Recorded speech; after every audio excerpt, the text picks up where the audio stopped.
Hello YouTube, my name is Jack and welcome back to Barnyard Wargaming. Today we are going to be taking a look at the first ever battle report montage. That's right, this video is a battle report montage. So there are 7 battle reports in this one video. You can see all the time codes along the little link, the bar across the bottom of your screen right now, and you can scroll to any of the games that you wish to see.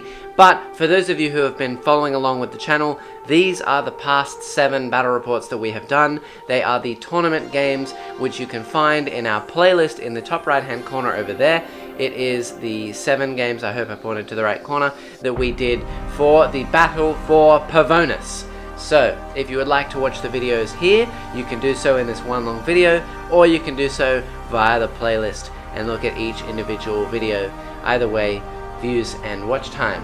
All jokes aside, this is the story of Pavonis. It is a solar system under siege from 8 different players, 8 different factions, and everyone is trying to take control of Pavonis, the central planet for intelligence and resources and supplies, and it is an elimination style tournament. So you can follow along with the players, see who gets knocked out, see who wins, and keep going all the way to the very end until we have one winner.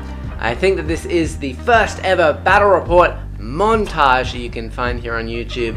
So if you enjoy it, please do share it with your friends, share it with the community, share it on Facebook and Reddit and Instagram, share it around so that we can get more views and make more battle reports for you guys and put them out on YouTube. We have some huge updates coming in the future, so stay tuned for that. Remember to support us on Patreon. You can do so for as little as $3 US a month, and you can also join our Discord down below for free as well.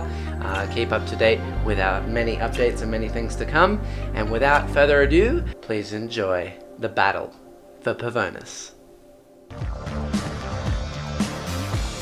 Hi, I'm Jordan. Hi, my name's Jack. Hi, my name's Matt. I'm going to be playing Orks this time around. Yeah, I'm Ben. Hi, I'm Tate and I'm here to play DeathGuard. Hi, my name's Neil. Hi, my name's Cooper. And my name is Jack, and welcome back to Barnyard Wargaming. Today is a special announcement video, the introduction video to our Barnyard Batrep Beatdown. We're going to go over the rundown of events and meet the players, so let's get started.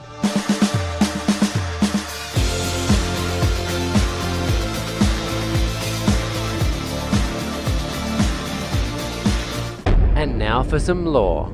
Welcome to Sanctuary, a system destroyed in the Horus Heresy with planets Arthon, Pavonis, and Namibius Prime. At its current state, Pavonis is an Imperium stronghold and has been recently abandoned due to some strange activity. The Drukhari clans of Vecht himself, the Cabal of the Black Heart, have made a rare occurrence away from Camorra to loot supplies from this abandoned world. The Craftworld of the recently launched Craftworld Il Solis, first and only Craftworld to launch after the fall, have foreseen this outing and have come to the recruit or assist members of the Aeldari in an attempt to bolster their ranks. They must stay quiet and quick though, as a stronghold of Farsight Enclave's Tau are setting up shop on Namibius Prime to loot Pavonis for themselves, so the Aeldari must get in and out quick. Meanwhile, unknown to all, the cunning and greedy-eyed greenskins led by Golder Shoulder have made a sneaky entrance onto the destroyed world of Arthon to crash the party themselves. With forces about to collide, tensions are high, but we have also heard word that on the horizon of the system are a patrol of Deathwatch, who plan to come and secure this outpost and kill all these filthy Xenos before they can escape once more. However, the Imperium are not the only ones with plans. With this many hosts for spreading his gifts all communing in one place, the DeathGuard, led by Mortarion himself, are not too far away either. The Emperor may not like the look of this, and have something to say about it before all hell breaks loose. Who will control Pavonis? Who will make it out alive? But most importantly, who do you want to win? Let's meet the players. Hi, I'm Jordan. I'm going to play the Adeptus Custodes. So I've been playing for since 4th edition almost. So I think I started when I was about 12. I've been to CanCon a couple of times, WinterCon, went to a couple of tournaments in Maitland. 40k is just awesome. It's big, it's huge, it's got lots of explosions, blasts. It's just ridiculous and insane. What's not to love about it? What do I love about the Custodes? Well, first off, with my list at least, the Kronos is just an awesome model. I think it looks brilliant. It does what it needs to do. It transports men across the battlefield and loads hell upon the Emperor's enemies. They're big, they're tough, and they're small. So not a lot of painting, but they can look awesome. Really, I'm just here to have some fun, play a couple of games with some big guys, and put the Golden Banana Men on table finally. For the Emperor and the Golden Throne. Hi, my name's Neil. I'm known as Wrong Way Go Back almost everywhere on the internet, and I will be playing Deathwatch. My Deathwatch army will be playing 4 different kill teams this tournament. I'll be running a Proteus, a Fortis, an Indominus, and a Spectrus team with any luck. If the heavens grant us the wonder that is heavy intercessors dropping in February. Otherwise, I'll be running 2 Proteus teams instead. I like the army because it allows a lot of flexibility, a lot of tactical advantage if you know how to play it correctly, which I absolutely do not know. I love 40k because it tickles both my creative bone in painting and modelling and kit bashing, as well as my competitive side, which is just trying to crush my friends into dust beneath my feet. There are 2 Space Marine chapters that I've always really loved. One is Blood Angels and the other is Deathwatch. Blood Angels were the very first army that I ever thought about collecting, and then they were kind of overtaken by the sheer awesomeness that is the Deathwatch. The idea of this very elite, select group of individuals drawn from each of the chapters and then sent in to kill as many possible things as they possibly could. And part of that for me has been building little backstories for literally every single model that's on the table. They've got their own names, the kill teams have their names, and I just like that pure flavour that you get out of Deathwatch. My goal in this competition is to beat Jack. He is just a really competitive player, really knows his stuff, and actually has been teaching me an awful lot about how to play Deathwatch. So I'd really like to beat him with Deathwatch and show him that he doesn't absolutely know everything about the army. We suffer not the alien to live, so it is time to burn the Xenos. Hi, my name's Jack. You've probably seen me on the channel a couple of times, but for the Barnyard Beatdown, I'll be playing Drukhari. So I've been playing this game for probably about a decade on and off, and mostly focusing on the competitive scene recently. The 2019 season, I believe I was top 25 of Oceania in the ITC. So obviously I've been playing 40k for a long time, so it's pretty clear that I love the game. I love the multiple aspects of the hobby, the painting, the modeling, building your own faction. As you'll see with a couple of my models, there's variations and things that I've worked on over the years. And I love the personality you can provide to your models, both in backstories and in modeling. And I've always loved Drukhari from an aesthetic point of view. They were actually the faction that got me off Space Marines and Tau when they re-released in 5th edition. So my goal for the event is very Drukhari, I suppose. It's to inflict as much pain and suffering on my opponents as I physically can before beating them. And of course that's going to revolve around the fact that I'm going to try and cast Agents of Vect as many times as I can with my CP. No, I suppose I really am the competitive arsehole because I am running 30 Reavers, but I suppose that's in thematics for Drukhari to not fight fair. Hi, I'm Tate and I'm here to play DeathGuard. Okay, yeah, so today... I moved my tongue in front. Alright, so today I'm playing the Army of AIDS, the DeathGuard. I am running Plague Bursts, Drones, Typhus, Plague Surgeon, and most importantly, Mortarion. He's my centerpiece model. I absolutely love him. Alright. Alright, so I've been playing... Okay, so I've been playing for around 3 years. I was brought into the hobby by Jackson, owner of the channel. And so I've only done one real proper tournament, which is with Jackson. It was a 2v2 Games Workshop tournament, so that's about all the experience I have. Why do I love 40k? 40k is pretty much everything to me. It's the painting, it's the building, it's the game itself, it's the lore, it's the friends you make. For me, it's just this massive bundle like that. Everything I love is just joined together as one. What do I like about my army? What is there not to like? DeathGuard, I've always loved them. Their aesthetic is just to die for, quite literally. Mortarion is an absolute beast. He just kills anything he comes near. I want to say my goal is to win, but I also don't want to be that guy who's like, look at me, I'm gonna win. So I guess I'm here to have fun. You know, until I'm not, then I'm gonna win. DeathGuard is good, but it can be better. Hi, my name's Matt. I'm going to be playing Orks this time around with Death Skulls as my clan. Okay, so for my army, I'm going to be running relatively Horde Orc. So there's going to be a fair few bodies on the field, but I'm also running a bit of mechanized support following in behind. A lot of metal and a lot of mushroom. So I started collecting orcs as my first 40k army about 10 years ago now. Got back into it about 4 years ago. Since then I've been playing a lot of match play casually. I haven't really been going to a lot of tournaments, but I do enjoy actually running a decent list. So one of the reasons I love 40k is just I love the strategic thinking behind it all. It's like chess, but a lot more involved. But at the same time, it's one of those hobbies that you can really get to know other people with. I've met Jackson through this. I didn't know him before I started the hobby, but ever since then, you know, just that's grown and grown. And just love the community, really. So what I love about orcs in general, and also my army, I guess, is that it's just an army full of big stupid idiots that love to tear things limb from limb, are both hilarious and scary while it happens. In particular, my army is really focused around Gold to Shoulder, who's my war boss. You know, my law's really focused on the fact that he's looted a Necron tomb world, he fused them all with some gold, and they wear them all on their right shoulder in memory of him, because he's big and cool and scary. So he's got my dice bucket. Yeah, I'm Ben. I've been playing 40k for about 10 years now, and I'm playing Necrons in this tournament. I got back into 40k about maybe 4 years ago. I've been playing tournaments regularly throughout that time. Yeah, I like Necrons mainly because they just enslave their gods. It's fast, it's obsec, it's got Pokemon, all the good things I like about them. I suppose the goal in this tournament is just not come last. Shit! Shit!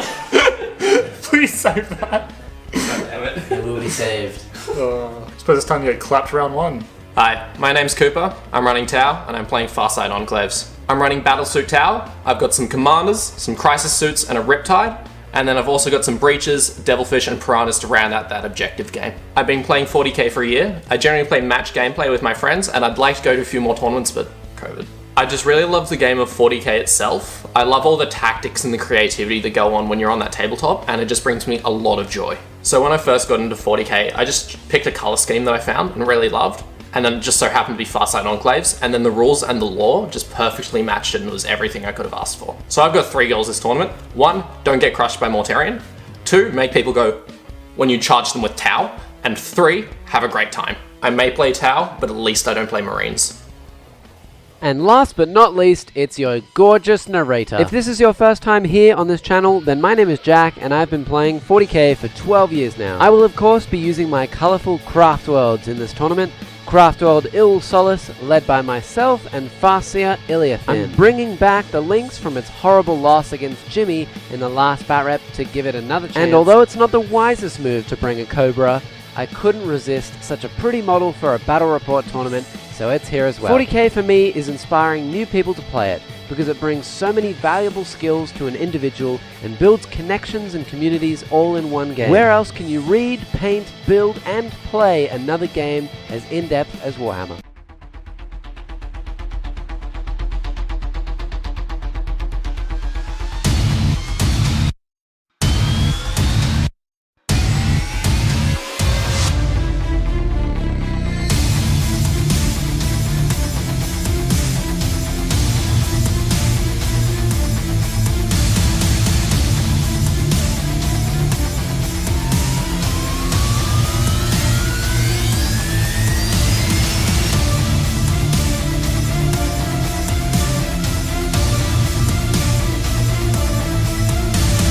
I'm back with the Custodes here on Craftworlds Il Solis to hunt down some Eldar. Hello Barnyard fans, my name is Jack, as you all know, the narrator for the game and player for today. That's right, I have returned for today's game between Craftworlds Il Solis and the mighty Custodes. The Emperor has deduced that if these Eldari escape with the fortunes of Pavonis alongside their brothers the Drukhari, that there may be problems down the line. So they've come to the Eldari's home turf to snuff them out before they get away for good. If you missed the introduction video for this tournament, I strongly suggest you go and watch it now. Today's mission is Priority Target from the chapter approved 2020 handbook. There are 5 objective markers on the table, 4 of which are moved by the 2 players up to 6 inches each before the game begins. As usual, both players will score primary points for holding 1, holding 2, and holding more points than their opponent, and also select 3 secondaries rewarding up to 15 points each. Before the game begins, I would like to remind you all to subscribe down below, join our Discord for free, and also go and vote on your favorite player in the tournament. Otherwise, welcome to Game 1 of the Barnyard Bat Rep Beatdown.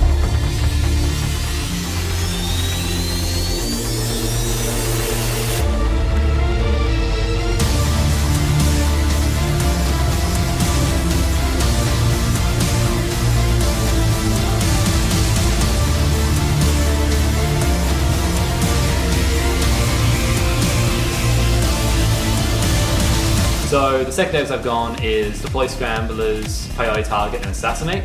I'll start with Assassinate. My goal with Assassinate is to try and hunt down those 3 characters to get me the max points of 9 for that. I know it's not full, but his list doesn't really give or take much more, so Priority Target is a very good one for my army to achieve. It's 2 objectives. I've got to hold 1 for some points, hold 2 for more points. Custodes excel at doing that. We got 2 objectives we need to focus on, that's it. And then Deploy Scramblers. Now this one's a little bit more tricky because I have to lose a unit's actions. Custodes, we need everybody doing everything at overtime. So as for my secondaries today, I've taken Priority Target, same as Jordan, because it's a pretty easy one to get. I only need to have a unit on my priority point for 3 points. Pretty easy, and if I could take both, I get 5 points, easy. I've took Engaged on all fronts because I'm Eldar. I got some really fast moving stuff. The Lynx is fast, the Hornets are fast, the Spectres are fast, so I should be able to get in there, and I've got lots of deep strikes as well. And then the last one I took was Teleport Homer, because I do have a lot of infantry units all deep striking, and Jordan's playing Custodes, so he's got limited units, which should allow me to deep strike into his deployment zone.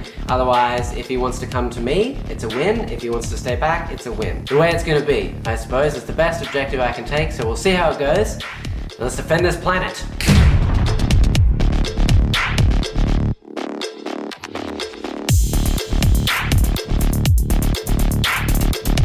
For the Emperor, for the 10,000. We rolled off to see who has to take the first turn. Oh! Double one! Double one! Guys. And after a reroll, Jordan edged it out with a 2. Oh! 2! Custodes, turn 1. Before the game could begin, I spent 2 of my CP on Phantasm, which allows me to redeploy up to 3 units to keep my Shadow Spectres safe. Jordan begins his turn by moving forward with just about everything. The Sagittarium stay behind on the point and begin deploying Scramblers in Zone 1. We jump quickly into the shooting phase for some opening salvos. Starting off with the bikes into my Cobra. Because their melter missiles get rerolls. Thank Christ for rerolls. Yeah. They managed to get a total of 5 wounds through with melter missiles. Funnily enough, all the bolters did 4 wounds, of which I passed only 1. 3 ups. But luckily, I had a 6+ Feel No Pain, which saved all 3. Jordan's only other shooting from the Kronos Grav Carrier chipped 7 wounds off my poor Hornet on my left flank, leaving it with just only 1 left. We then jumped into the charge phase, where Jordan not only decided to charge the carrier into my Falcon, but re-rolled a 10-inch charge and actually made it on a 12. Oh! Contesting my point, the 2 tanks battled it out, both doing no damage of course, but surprisingly, the Falcon did hit and wound all 3 attacks on 6s and then 5s. Oh yeah, do you attack that? 6s. Oh! I get Okay. a reroll. Oh! And hit him wounding on 4s or 5s or something, and I get a reroll. IMT 8, so 3 wounds, baby. 3 wounds. 3 Take ups. that. 3 up armors. Oh, an interesting position to be in. Tell me in the comments below, what would you do right now? As we move into my turn 1. I begin my turn by moving up into the middle of the board with just about everything.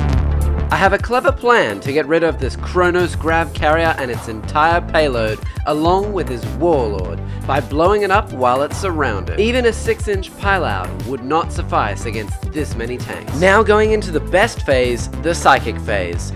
I start by spending a CP for +1 to cast with Seer Council, and then cast Jinx onto the Kronos, which fails. Guide onto the Spectres, which passes, and Doom onto the Kronos, which Jordan spends a CP to deny on a 4+, and does. No Doom for you. Rocketing into the shooting phase, those very Spectres lead the way into the Kronos, and Jordan spends 2 command points to deny all rerolls against it for the phase. Ouch. They do a total of 6 damage and are followed up by the Cobra, who only manages a measly 2 wounds as Jordan spent a CP to reroll a 5+ invulnerable save, which would have done 6 damage. Continuing the trend, my first Falcon found its mark with a 6 flat damage shot from a Brightland. Oh! Down to 4 wounds.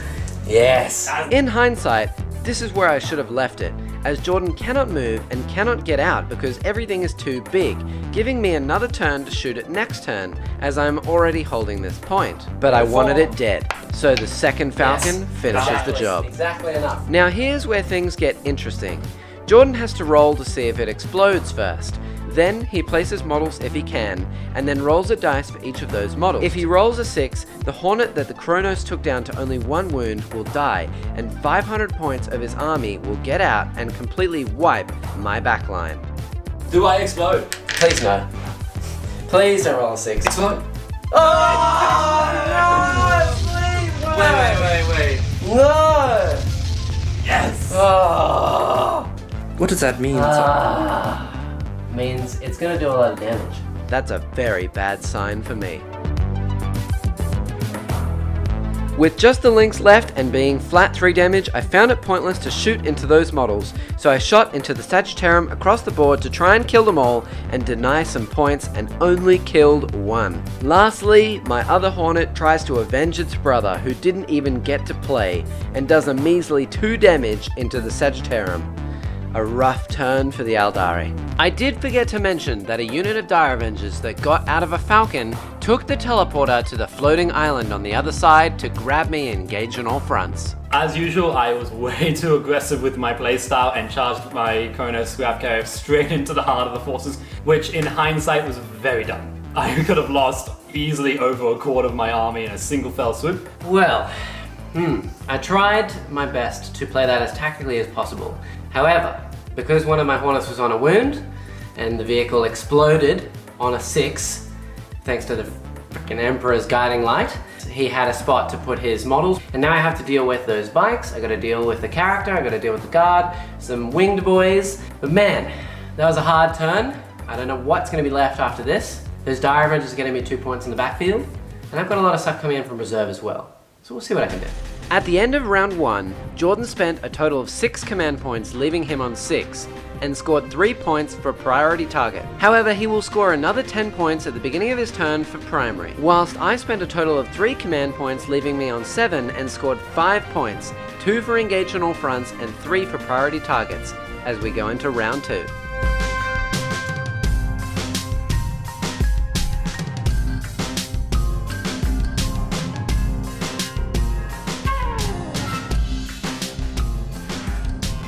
Jordan's turn 2 began with his bikes moving into the middle of the board, his Vexilla moving backwards onto the point, and everything else chugging forwards into my line. Before we could move onto the shooting phase, Jordan also deep struck his Melter Lads in the back corner, exactly where I wanted them, because I pulled off a sneaky stratagem called Forewarned with my guided Spectres and managed to shoot and kill 3 out of 4 of them before they could even fire.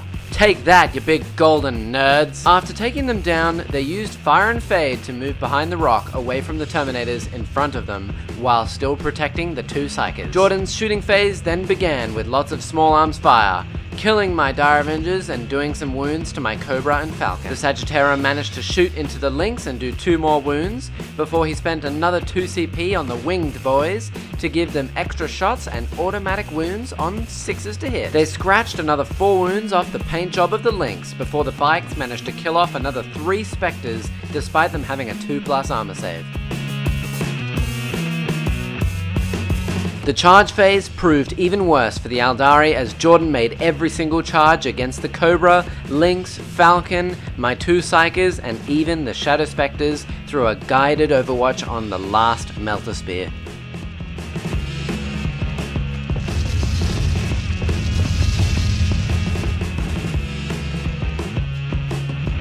After watching giant golden men trample my units to death, including my Farseer and Warlock, who managed to fail exactly enough wounds to die each, I lost just a few more wounds off my tanks and Spectres, and then I hit back and, not surprisingly, dealt no damage.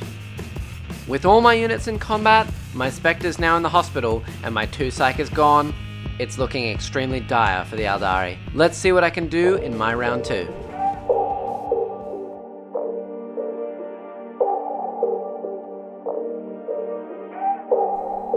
To start off my turn, the only things that moved were my Cobra and Falcon, and my Spectres took the teleporter to the floating rock above them. I also had reinforcements in the form of Scorpions, Hawks, and myself, the Autarch, deep strike into the lower left corner to shield the Autarch while he does the teleport homer action. Moving quickly onto the little shooting that I have left, those Spectres shoot down on the remaining resilient Melter Spear and fail to kill him. My Hornet decides to have a pot shot over at the Warlord with very little else to shoot, and manages to get 2 wounds through.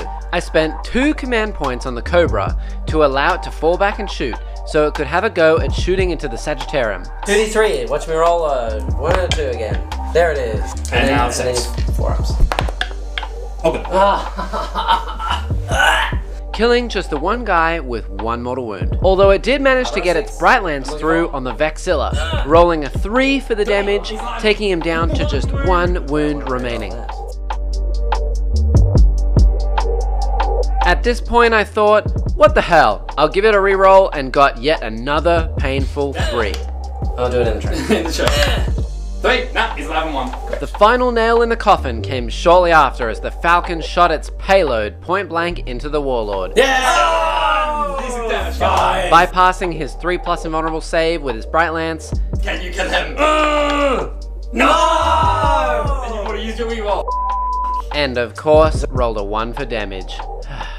No rerolls left. Lastly, my Lynx shot in combat and did no damage, which brought us over to the charge phase where Jordan's Vexilla heroically intervened into my Cobra and chipped another 3 wounds. I tried my best to run him over, seeing as he only had 1 wound left, but didn't manage to hit even once. With that decimation of a turn finally over for the Eldari, the next turn is looking very much like their last. That battle round went rather well, for my opinion. Yeah, it just went well. I made my saves whenever he shot. I, generally speaking, made my saves. I lost very few models. I only lost a single Sagittarium from memory. Victory can slip through your fingers just like that, so I need to play my cards right, not get overconfident, not get cocky, and still play very carefully and close to the objectives. On to turn 3, let's see what I can do now. Let's see if I can hold some objectives, shall we? Well, they went about as expected, I would say, for a game on my channel. I tried my best. I rolled just enough fails for my Farseer and Warlock to die, so no more Psychic for the rest of the game. I had a solid 1 turn. The Cobra, I know everyone in the comments is going to be attacking my Cobra. I get it, it's very unreliable, but it's a fun model and I wanted to use it regardless. If Jordan could fail some saves, that would be nice. It is just shooting into Invon after Invon and doing nothing at the moment. The Custodes have kind of taken my half of the table, but I have tricks. I'm still going to get engaged on fronts, and I'm still going to get teleport homer in the back corner. Dice gods, give me some luck. Let's go. At the end of that turn, Jordan spent a total of 4 CP, taking him down to 3 left, and gained another 21 points, taking him up to 24. Whilst I managed to chew through 7 CP in that battle round, bringing me down to just 1 remaining, and salvaged a grand total of 13 points to take me up to 18. Jordan will score 15 points for primary and battle round 3, and with just a few models in the corner and almost all of my vehicles gone, this may be the end of the Eldari.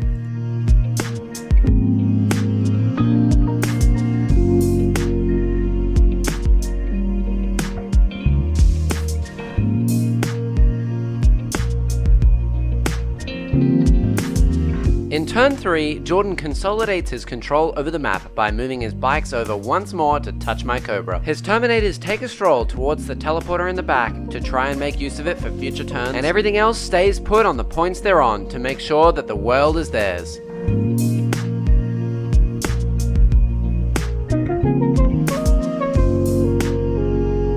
The first item on the list for cleanup duty is the Lynx, which is shot by pistols in combat and destroyed by the Hawkman. The Captain Commander shreds another 2 wounds off the Falcon right in front of him, preparing it for detonation, and the last Melter Spear has a crack at the Hornet and misses. Aha! I do not hit! Yes. How dare thee! After charge. The bikes step up to the job, firing their bolters into the Falcon for another 1 wound, and the Melter Spears into the Hornet, which do a grand total of 2 damage. Jordan rerolls 1 of those damage into a 5, and the last 2 shots from the Guardian Spears behind the rock finish him off. Moving into the charge phase, Jordan absolutely obliterates my remaining Falcon with the Hawkmen and Captain Commander, which doesn't explode like the rest of the vehicles before it. And those bikes shred a few extra wounds off my Cobra to leave me with just itself and a few infantry in the corners of the board. Let's give this turn our last hurrah. In my movement phase, I fall back with my Cobra and spend my final 2 CP on feigned retreat so I can still shoot. I bring the Spectres down from the top of the rock to hold the point and shoot the last Melter Spear in the face. I swing my Hawks that were protecting my Autark onto the point and maintain my position, hiding very bravely in the corner of the board. Before we could go into the shooting phase, my last unit arrived from reserve. 5 Rangers came in through the webway pad and shot into the Vexilla across the map, giving me engaged on all fronts and headshotting the last wound off the Vexilla. Otherwise, the Hawks, Cobra, and Spectres all shot into their relative targets and didn't manage to break through Jordan's unshiftable invulnerable save. At the end of turn 3, Jordan spent 3 command points, taking him down to just 1, and scored a whopping 30 points, taking him up to 54. Whilst I spent my last 2 command points and only scored a measly 7, taking me up to 25. At this point, I had to concede, and after talking out the rest of the game, we decided on a final score of 84 to 48. That went extremely well. Contrary to what going into this, I was like, man, I haven't played in a while, I don't know how it's going, I'm just going to go aggressive, go as hard as I can, see what happens, and it turned out it worked. Definitely wasn't actually expecting that result. It was a fantastic game, definitely some dice went well and truly into my favor, claimed victory for me to this day, because my tactics were very kind of just run forward and hit in the face. But yeah, fantastic game overall. I'm looking forward to next round, and see you guys in the battlefield again. Sorry, LDR players. I had to concede. I did what I could. Ultimately, I think that, yes, as everyone will say, although the book does need an update, but ultimately I think it was the dice today that let me down. I tried my best to surround units. I fell back through teleporters. I pulled some tricks, forewarned with my Shadow Spectre unit to wipe out those Melter Spears, but it just was not enough.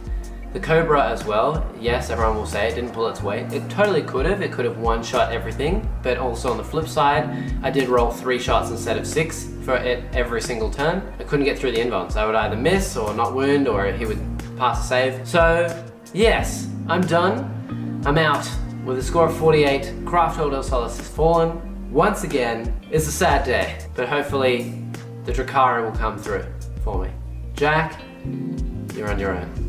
Before you all scamper off into the interwebs, I'd like to share with you the statistics on your favorite players. Make sure you go and vote below. Subscribe and follow along with the next game, which will be coming out in 2 weeks. Definitely make sure you go and check out our 3 sponsors, in particular the Tray Tinker, who supplied us with this amazing dice tray. You can use code BARNYARD for 10% off your total order. Join our Discord down below for free, and if you're feeling extremely generous, you can support our work here by joining us on Patreon. It would mean the world to us, and we love all of you.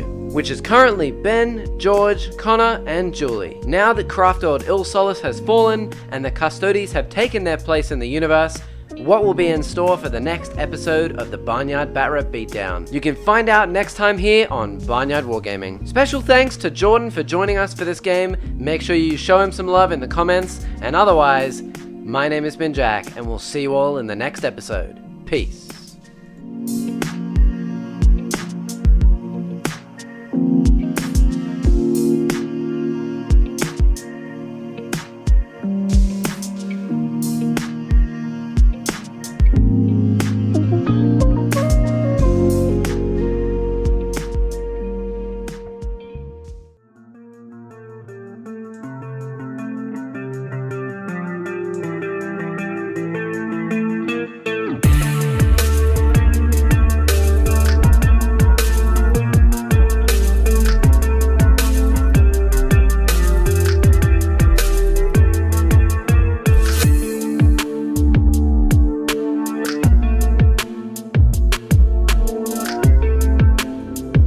Hi, I'm Ben, playing Necrons today, first time on the channel, and I'm playing as Jack and his LDR, hopefully getting off my Toon World. Alright, hi, I'm Jack, and I'm obviously back on the channel again. You're trying to go for 2 extremes, either Wooden Spoon or Smashing Jack, either's good. Welcome back to Game 2 of the Barnyard Bat-Rep Beatdown. As mentioned, today's game is between Jack and Ben. The Drukhari found a nasty surprise waiting for them on Pavonis, a march of aggressive Necrons ready to surround and destroy.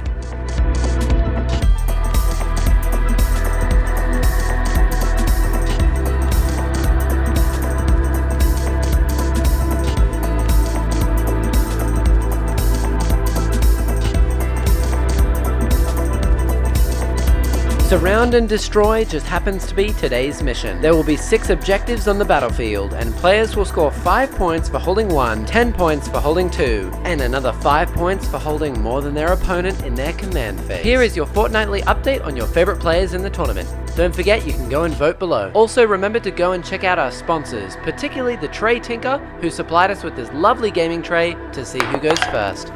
Cool. Fuck you. I'm going second. That's good. Oh yeah, I don't get a choice there. Yeah. Alright, so the secondaries I've decided to take are Engage on all fronts, Deploy Scramblers, and Assassinate. I really like Engage on all fronts for everything older. That's always what they've been good at, is scattering the board. Deploy Scramblers is pretty easy with the list. You have the Court of the Archon, which is small infantry models, sit and scramble. The third one's a bit rough, Assassinate.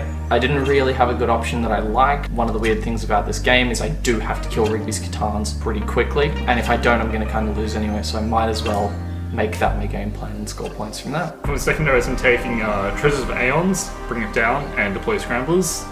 Taking Treasure of Aeons, because just kind of easy, just have to grab one objective and get 10 points. Taking Deploy Scramblers, because get a couple things that can kind of get over there. I'm taking Bring It Down because I'm bad at the game and can't figure out anything else.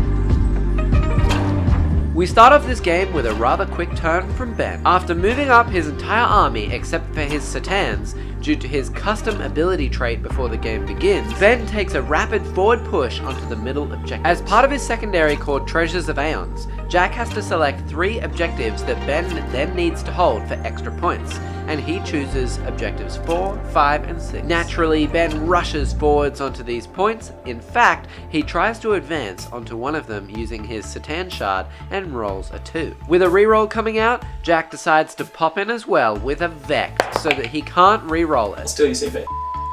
Amazingly, he also rolls a 6 to steal Ben's CP in the process. He then keeps one of the CP spent, thinking that Ben would get extra points for holding that objective, forgetting that he only gets points for holding 4, 5, and 6. With those Satan too far away to do any damage with their nasty Satan powers, we jump into the shooting phase. Some crazy rolls here as Ben aims down the board with 2 Doomsday Arcs into one of Jack's Ravagers. As it's the only visible target, Jack spends yet another 2 CP to make it -1 to hit, which doesn't matter at all to Ben, as each Doomsday Arc manages an astonishing 6 damage. Luckily for Jack, he gets those pesky 6+ Feel No Pain rolls from being Blackheart and manages to deny 3 of them, leaving him on just 1 wound remaining.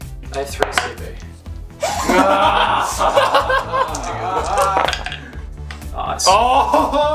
With only 1 Doomsday left to shoot, it goes into a Venom on the other side of the board and completely whiffs, closing out Ben's turn on the charge phase. The Wraiths on the right hand side of the board charge into the exact same Venom and manage to get through 4 wounds, doing 2 damage each. Unluckily for Ben though, Jack has deviously made all of his Venoms -1 damage from the Artists of Flesh trait, reducing those 8 wounds to just 4.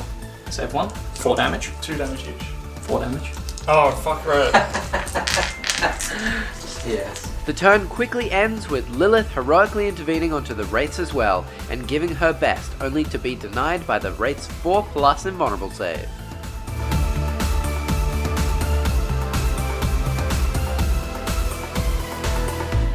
At the beginning of Jack's turn, his army exploded onto the board, expanding just about everywhere he could to deny space for potential deep strikes and setting up charges for next turn.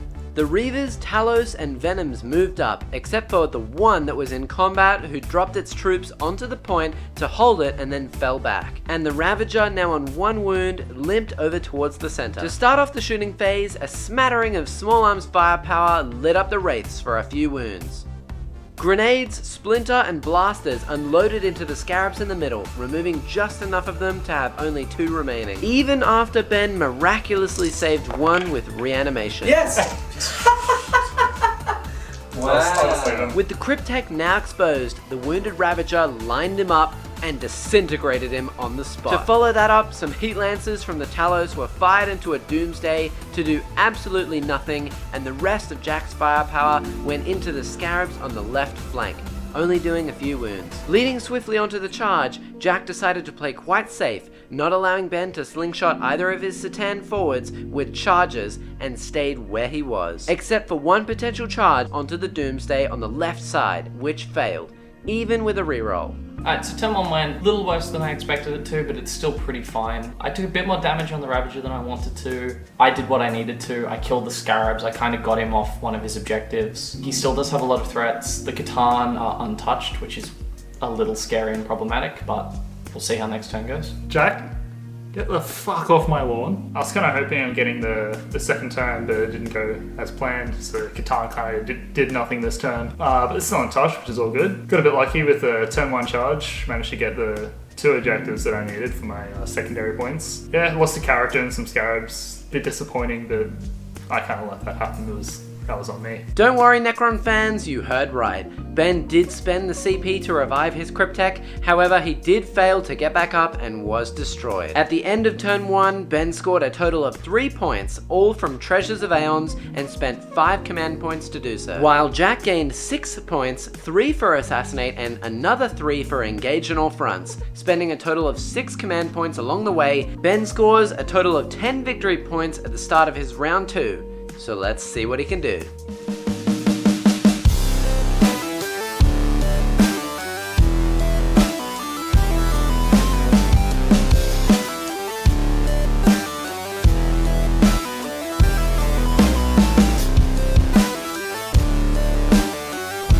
Starting off battle round 2 with a bang, right after Ben had finished moving up onto the table, capping points and bringing in 2 of his 4 Crypto Thralls, he led with those nasty Satan powers. The very first one to go was Time's Arrow into Jack's Homunculus. So on a 5 or 6, he just dies. Good gameplay. Cool.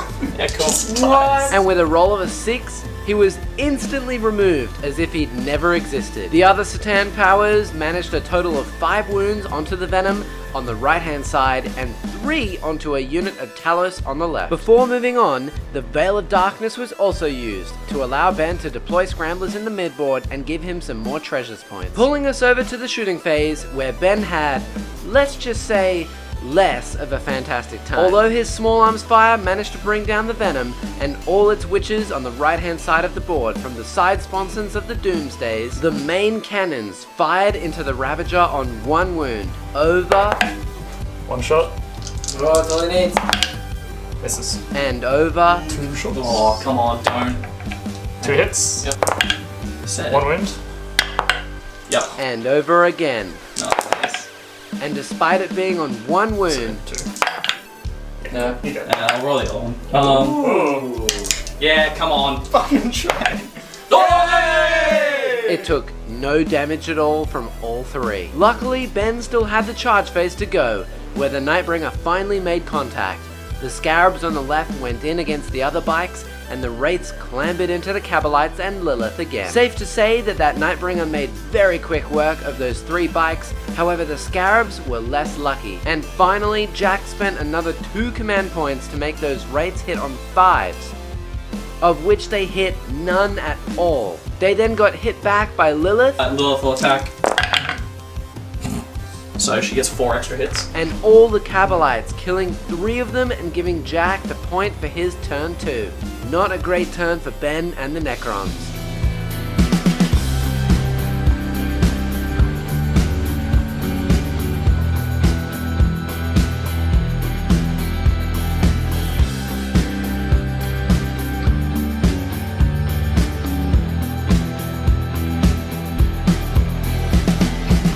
Jack rockets forward in his turn, attempting to shut down the rest of Ben's shooting along with those points as well. With little else to do except fill Ben full of poison, the infantry fall back from the wraiths and they are quickly disintegrated. The second Ravager, still on 1 wound, kills a single immortal and then fire and fades behind the obscuring terrain, only to watch them be splintered to death by one of Jack's venoms. The Cryptek is sadly also not long for this world, as another venom and its payload fill him full of splinter as well.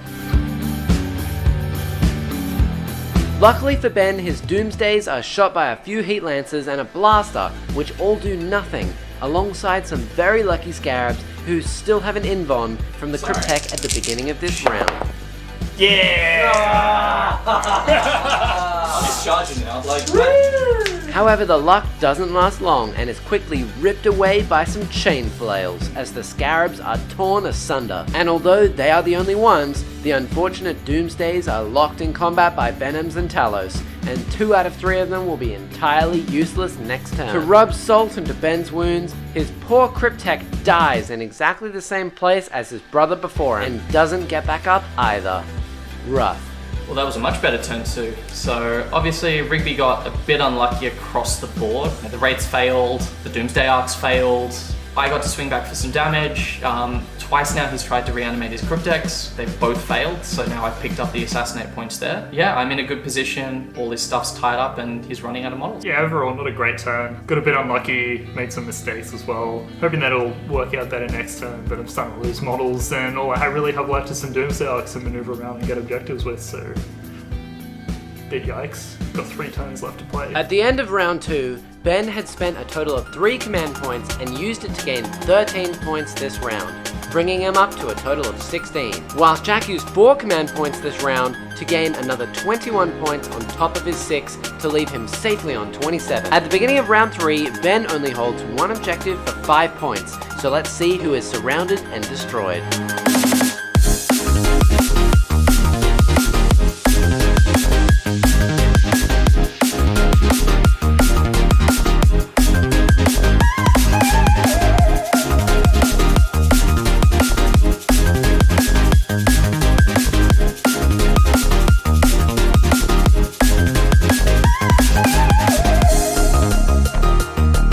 Ben's round 3 begins with those trusty Satan powers. Time's Arrow lashes out once again to wipe the universe clean of one of those pesky Reavers. Additional mortal wounds are piled onto one of the units of Talos, leaving one of them on just 1 wound remaining, and Ben spends a CP to cast another random power.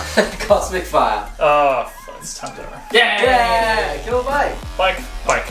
Which ends up being Time's Arrow yet again to snipe out the final one of those bikers. With literally only 1 unit to shoot, one of the 3 Doomsdays, Ben declares the main gun into the wounded Venom in the backboard, and the side guns into the closer Venom, killing the first and doing 5 wounds to the second, leaving it on just 1. After much discussion about Ben's plans for the future, he decides to charge into the Talos with the Satan Shard. Jack attempts a cheeky overwatch with Heat Lancers and thankfully misses everything. The Nightbringer sadly fails a charge which Ben does not reroll, and then decides to spend his final CP on ignoring invulnerable saves on the Venom and Talos. Splitting his attacks, he unfortunately rolls a 2 for the damage on the Venom.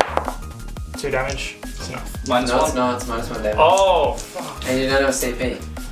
Which was on 2 wounds, meaning it only takes 1 and survives, and manages to roll Cypher kills against those Talos for wounds.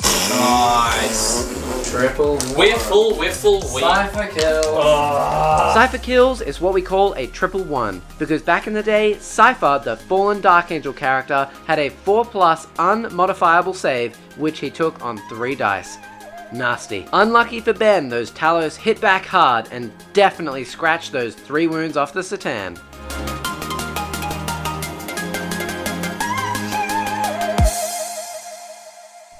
With little threats left for Jack, his turn begins with his troops jumping towards the middle of the board and his Venoms and Talos capping the back points. The first shots fired are from the wounded Ravager, who watches 2 Crypto Thralls shrug off the disintegration.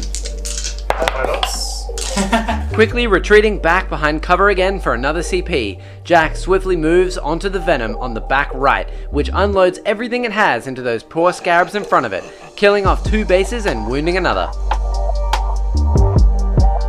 Those terrifying heat lancers then shred off another 3 wounds from the Satan on the left, and even worse for Ben, the other 2 Talos managed to get 2 wounds through on his Doomsday. After a reroll, Jack very kindly leaves it with just 1 wound left from an 11 damage hit. Some small arms fire from Cabalites also luckily strips away another 3 wounds from the poor Nightbringer, and we move onto the charge phase. As I'm sure you can guess by this point, the 2 units of Talos go in against the boat and the Satan and clean them right up with their chain flails as poor Ben watches on in horror. The final nail in the coffin was over on the right hand side of the board as Jack charges his venom into the Scarabs, which managed to hit back, killing the venom. This allows Jack to unload his troops onto the point and deny Ben yet another 5 points in the next round. With only the Nightbringer, 2 Doomsdays and 4 Thralls left, it's looking a little like the Dark Eldar know how to surround and destroy a bit better. Look, turn 3 is looking really, really good at this point. I kind of got to do my favorite thing with Venoms and just move them around, have them blow up. Some cute little tricks. Taking out one of the Katanas is huge. That kind of alleviates the mortal wound pressure. So the game's looking good at the moment. I mean, there's still a Nightbringer on the table. There's still 2 Doomsday Orks. I'm not out the woods yet, but I'm feeling a lot more confident. Yeah, another not so good turn for me. I can only deploy Scramblers, lost a bunch of units. Bit unlucky with the Doomsday Arc, but yeah, it happens. Yeah, losing the Catan was unfortunate. Yeah, I think there's like some stuff I can do. I can move Doomsday Arcs, but yeah, game's kind of a bit done.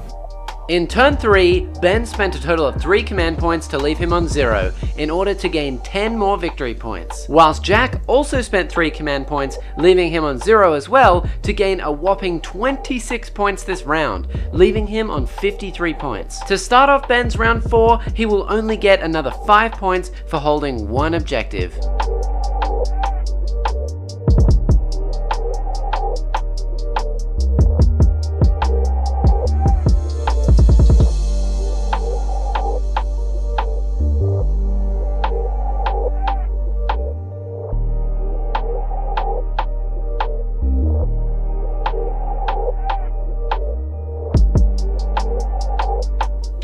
After witnessing turns 1, 2, and 3, I'm sure you can see where this game is heading, and so these final 2 turns will be a quick summary. With the addition of some grotesques in Jack's turn 3 on his back objective, and only Thralls, Scarabs, and 2 boats left, Ben is going to do what he can do to maximize the points he can get in this tournament. Starting by moving the Doomsday onto Jack's back point with the objective secured to give Ben more treasures points. The Scarabs take the middle while the Thralls hold the back point and watch on as the Nightbringer throws a meteor at Jack's 1 wound Ravager, finally killing it. The Doomsdays annihilate the units of Cabalite warriors they're next to by flaying them alive, and Ben also has an attempt at killing Jack's other Ravager but only manages 2 wounds through with his Doomsdays, leaving him with the charge phase.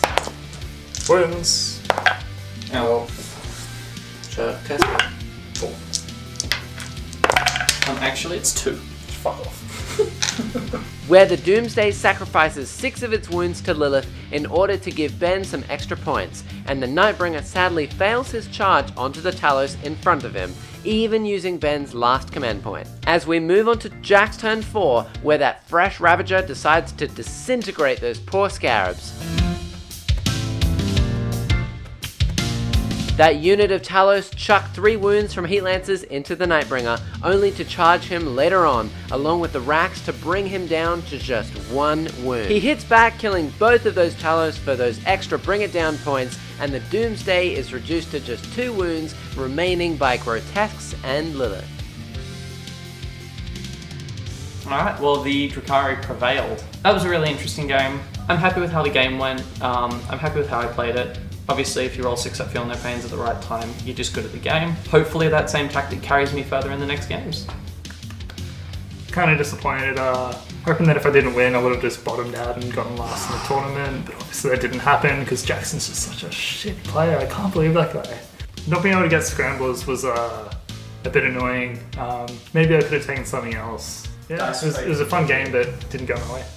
Before I show you the final scores, I'm just going to remind you to subscribe down below. It's free and you can always unsubscribe later. We're just about to pass 1,000 subscribers, so please join us down below. If you are feeling really generous, you can also support us on Patreon for as little as $3 a month. which is currently Ben, George, Connor, and Julie. If you would like to chat to any of the team, you can do so by joining our free Discord server down below. Don't forget to check out our sponsors as well if you're in the market for terrain, trays, mats, or even your own self-portrait. Verlandel over on Twitter has just made us another 2 artworks for our cameraman Varan and terrain builder Liam, so go check her out. Please also go and vote for your favorite player down below. We have 2 more quarterfinal games to go before we reach the semi-finals, and the players are eager to see your support. Vote for me, I'm trying to beat Matt. But finally, for the results of this game, in the last 2 turns, Ben gained 15 points for primary, 5 more for Treasures of Aeons, and 4 more for Bring It Down for an additional 24,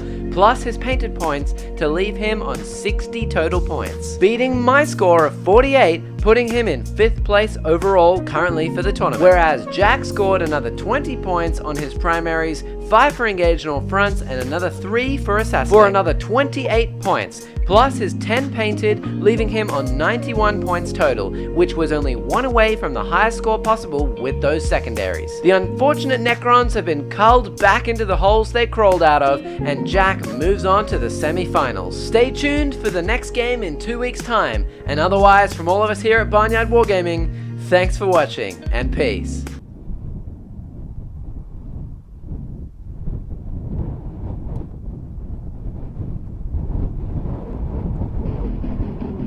Welcome, Barnyard fans, to the icy world of Arthur, where the encampment of Golder Shoulder and his boys hide in wait to steal the prize of Pavonis. Unlucky for them, the Deathwatch decided to stop in on their way to exterminate the Drukhari, and found something even better waiting for them on Arthur.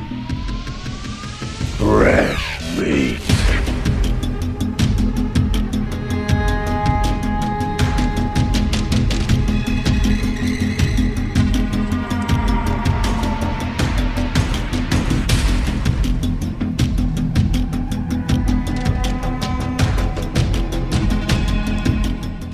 Hi, I'm Neil, and today I'll be playing Deathwatch. I've put together what I hope is a pretty flavorful list. I'm running one of each of the kill teams, a Proteus, a Fortis, an Indomitor, and a Spectrus.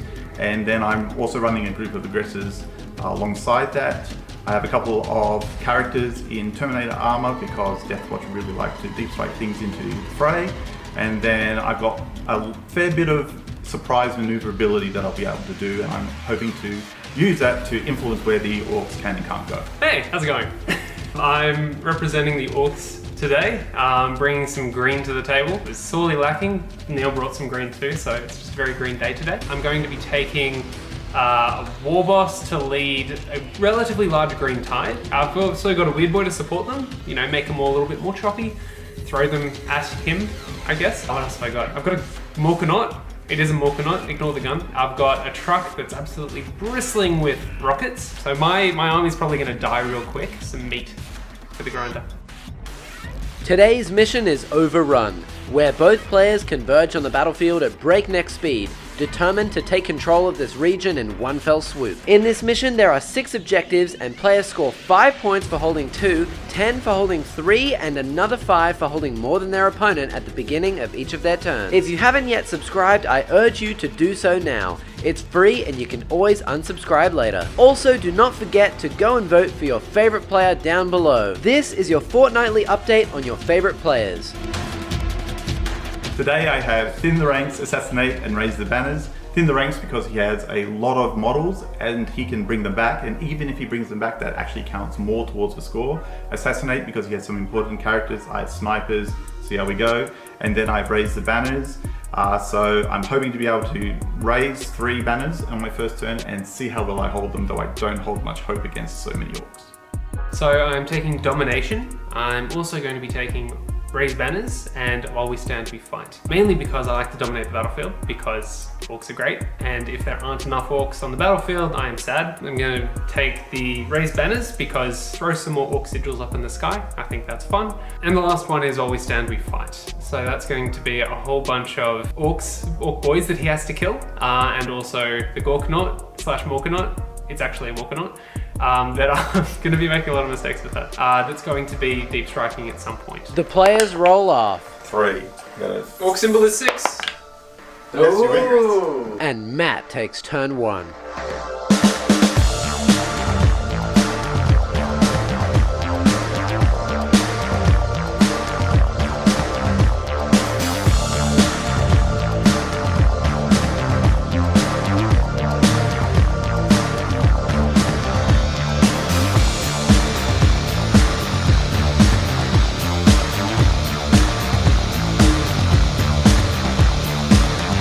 I can't really say that Neil left his backline open, so there's no wow Mr. Bond today, but one nonetheless. Let's test some heads up. So I've applied fungal cream to all my models, and I'm going to be using that to kill every single orc I see.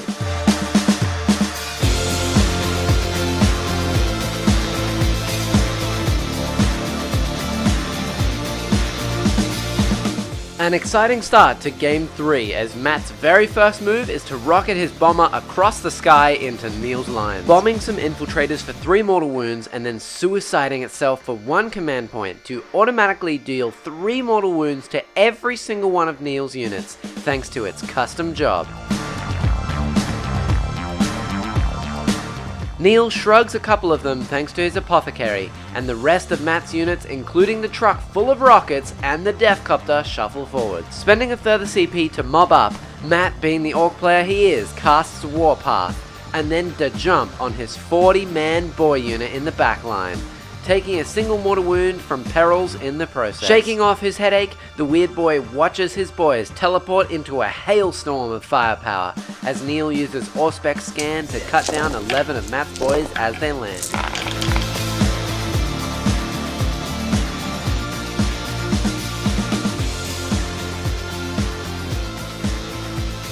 Which finally brings us to Matt's shooting phase, which was an eventful one at that, with all of his rockets from the Copter, Warboss and Tank Busters only killing a single infiltrator due to firing through the dense cover of the forest. The mech gun misses everything, and lastly his now 29-man boy unit kill 1 single marine from the Proteus team in retaliation for their 11 brothers. As you could have expected, Matt attempts a charge on Neil's bikes in the corner, only to watch Neil use Stem the Green Tide for 2 CP. Alright, This allows Neil to fire Overwatch, killing 3 more boys, and taking another 2 inches off Matt's charge, making it an 11. Ooh! It's a 5+. Oh, I would have got it otherwise. Yeah, you would have totally made it. Rip.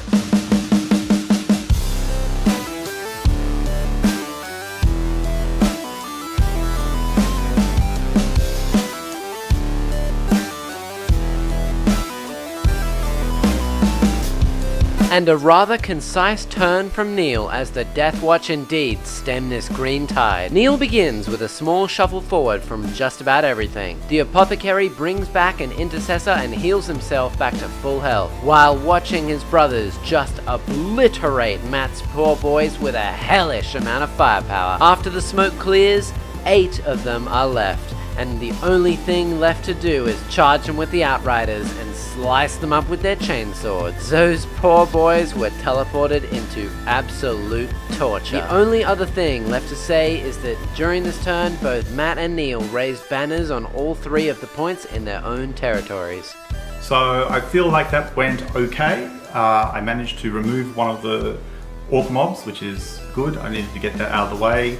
And my screen has held against the jump, but I'm very worried about what's going to happen when the Gorkamorka comes down and starts exploding my bikes. Well, that was a bit of a hosing.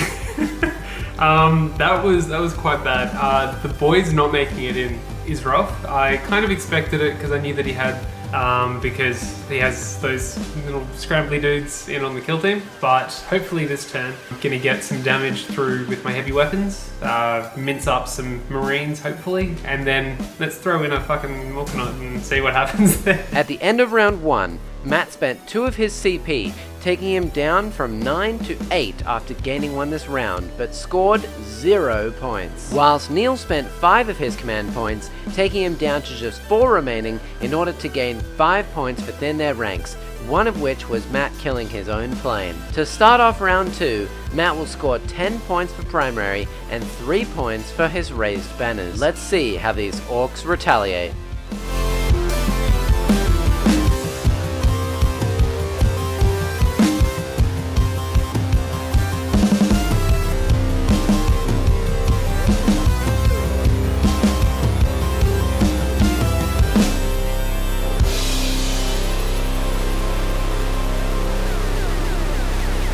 Unfortunately for Matt's round 2, we lost some of the top-down footage. As for movement, Matt flew his brave Deathcopter towards those infiltrators on the left, pushed his truck down the center board to try and take this point, although he cannot see the infiltrators behind the wall to shoot them, and huddled his boys behind the wall. It is also worth mentioning that Neil had consolidated his bikes forward after mopping up Matt's boys to form a shield wall. We also want to mention here that we believe Neil was not able to use Auspex scan in this case anymore, as Matt arrives during the psychic phase and not in the movement phase. However, it would have made little difference as the bikes in Neil's turn had also shot into Matt's grots instead of laying waste to the boys, and so Neil could have shot them instead. Speaking of psychic phases, Matt once again casts Warpath and a jump onto his trusty boys and plays a little more defensively this time, using them as a back screen for Neil's reserves.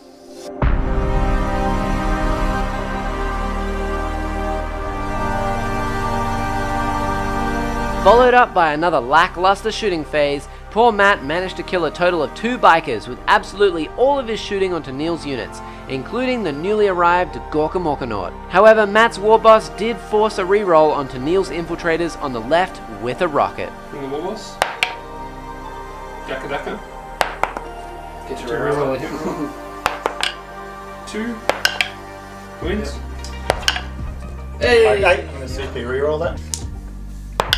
With the boring phase out of the way, it was Grumpin' time. Matt made the 10-inch charge with an 11 thanks to ramming speed on his big boy, and just barely crushed all of Neil's bikes using a reroll for damage. The brave copter went in against the infiltrators on the left, doing nothing and taking a wound in return to shut them down. And the truck also went in against the infiltrators on the center objective, unfortunately only killing one of them with a wrecking ball. If Matt had killed them both, he would have shut down Neil's banner, held 4 points for domination, and stopped Neil from scoring 5 extra points in his round. Unlucky. To commence Neil's turn, his intercessors move over towards the truck along with all of his other models in the back line, while some eradicators and Neil's new librarian come down to back them up, and the aggressors and heavy intercessors use a new gap in the backfield to deep strike.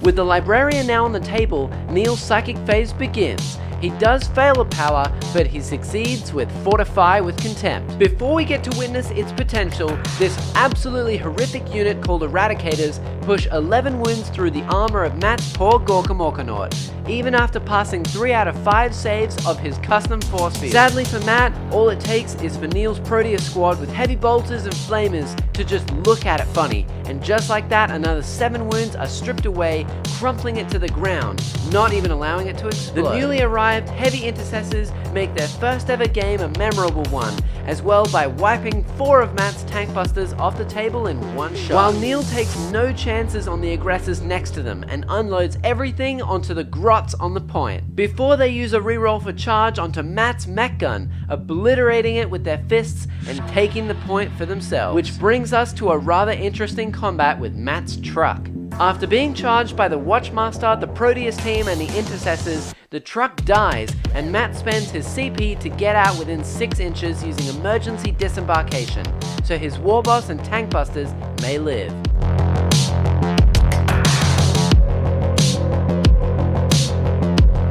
He cleverly places them as far away as he can with the boss at the front, to leave Neil with the choice of consolidating onto them with his Watchmaster.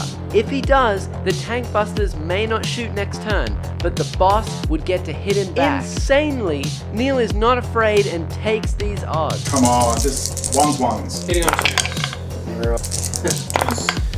4 damage. Shit.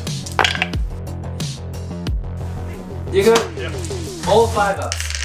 With great success as well, rolling 5 5+s, which would have each done 4 damage flat. This past battle round went very well for me.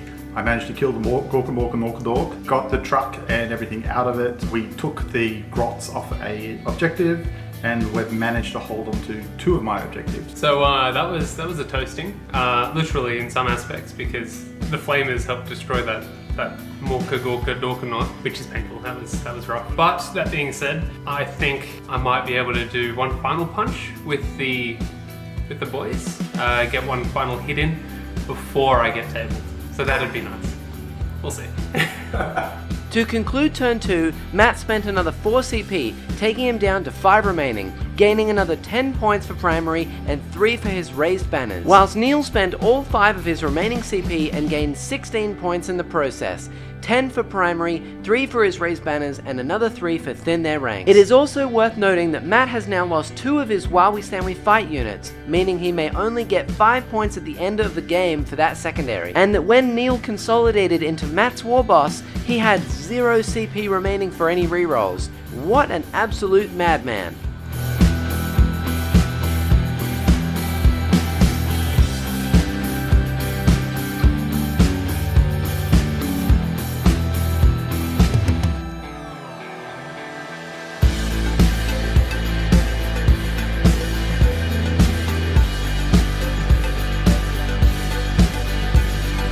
Some slight shuffles from Matt in his turn 3. The Pain Boy and Big Mech with KFF that have been hiding behind this wall all game ran out into the open, leaving the Weird Boy and some sneaky commandos you didn't even know were there to hold Matt's back point. The Tank Busters fall back and the War Boss is soon to be joined by another swathe of boys as the Weird Boy warpaths and jumps one final time.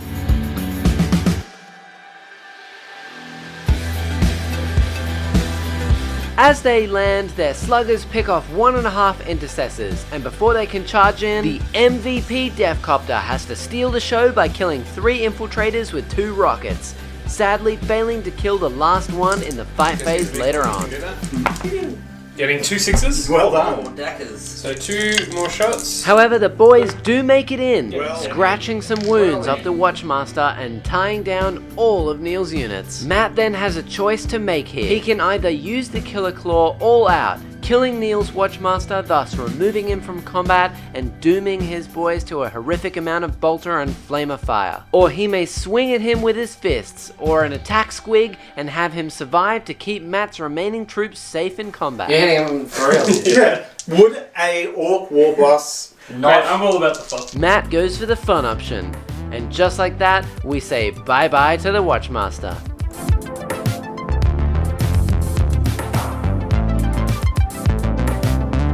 As I think you have a good idea of where this is going, Neil shuffles the rest of his troops towards Matt's last blob of boys. His heavy intercessors move over enough to see Matt's War Banner knob holding the point in the back, and with Neil even forgetting to use his apothecary or librarian, we just go straight into the shooting phase to watch as those heavy intercessors pick off the banner and the last remaining tank buster.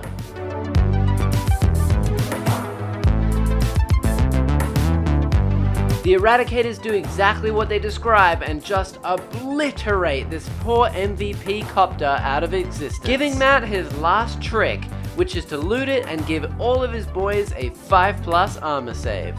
4 successes. Wow! No, it's amazing. I will loot it. I will loot it with the boys. Now every single boy is +1 armor. Is that yeah, it? because it's a vehicle, isn't it? Yep. The other unit of 5 tank busters are also not long for this world, as 3 aggressors say bye-bye. The other 2 aggressors contribute to the hailstorm of bolt rounds that leave Matt with just 7 boys remaining, before they are cleaned up by the infamous Proteus team, leaving poor Matt with just 4 characters left on the table, spread apart and with no cover for turn 4.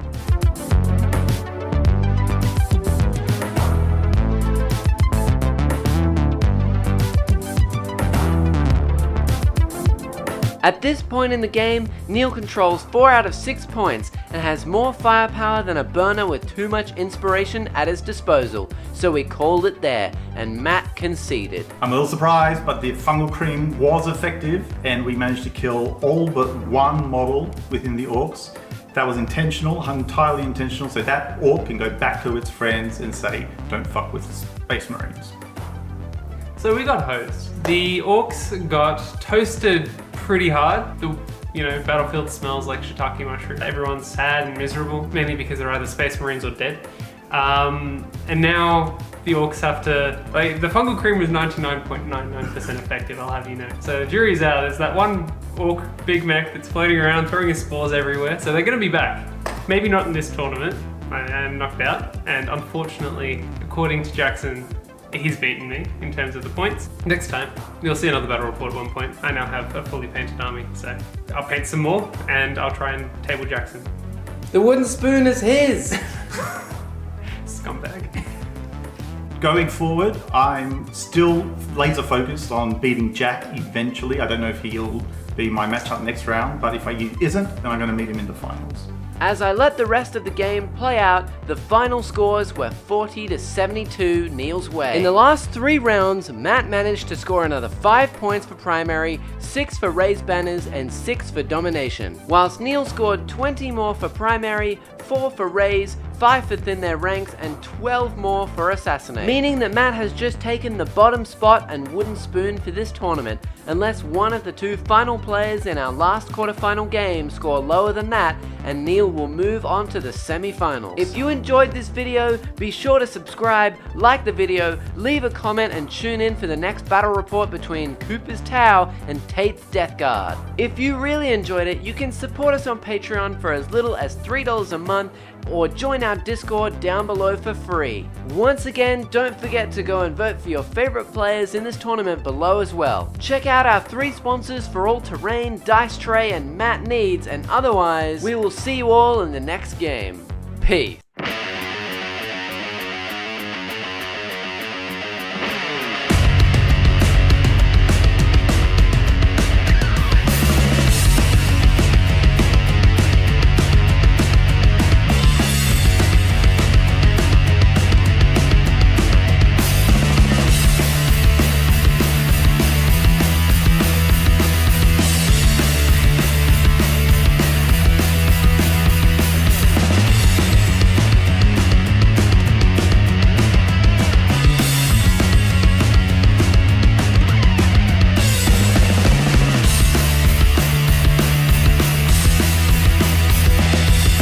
Welcome folks to Namibius Prime, a desert world currently occupied by an outpost of Farsight Enclave's Tau. That is, until Mortarion himself heard word of a glorious battle for the nearby planet Pavonis. Leaving nothing to chance, he plans to crush these poor Tau before they steal the prize for themselves. I am Cooper, I'm running Tau, and today I unfortunately have to play against Mortarion. Hello, I'm Tate, and I'm playing DeathGuard today, and I'm versing the Tau. Couldn't be more monotone. Today's mission is Scorched Earth. Players must hold 1 objective for 5 points, 2 objectives for 10, and more than their opponent for 15 points at the beginning of each of their turns. As usual, they will have 3 secondaries worth max 15 each. If you haven't yet subscribed, please do so down below. It's free and you can always unsubscribe later. Also, don't forget to go check out our 3 sponsors for mats, terrain, and dice trays. Okay, so today I'm taking engage on all fronts, grind them down, and spread the sickness. So I'm taking engage on all fronts simply because I want that board control. The closer I am to the enemy, the better. I'm taking attrition, or grind them down, because of how many just units is being taken by the enemy. And I'm taking spread the sickness, and that is just basically because I get points for staying on primaries, and if I hold those primaries and I do an action, I get points, so I'm basically getting points for getting points, so yeah. So for secondaries, I took While We Stand We Fight, Deploy Scramblers, and Engage on all fronts. I've taken While We Stand We Fight because it's very hard to kill the Riptide between its 3-up interval and all those drones, and then 2 Cold Star Commanders because they're characters and can't be targeted. Then we've also got Engage on all fronts because I have so many fast, small units, so it's really easy to get to those table quarters. And finally, Deploy Scramblers because I think it's pretty easy to take against a slower list like DeathGuard. Okay, so today I'm doing a very diverse list. I've got a mild amount of firepower, and that's just to focus on specific units. Most of the army, though, is meant to really go all the way up the board, get up and close and personal with the enemy, you know, use all their auras, really useful, you know, just DeathGuard stuff in general. So yeah, but my main centerpiece is going to be Morty. He is horrible to anyone who versus him, but he is so fun to pilot. So yeah, looking forward to it. Today I'm running Farsight Enclaves. I think the army looks amazing. and the rules are great. So I've got a bunch of battle suits and commanders to go with it. They're really the centerpiece of the army. And then I've also got a few vehicles and some fire warriors just to make sure we've got that mobility and the objective gain going as well.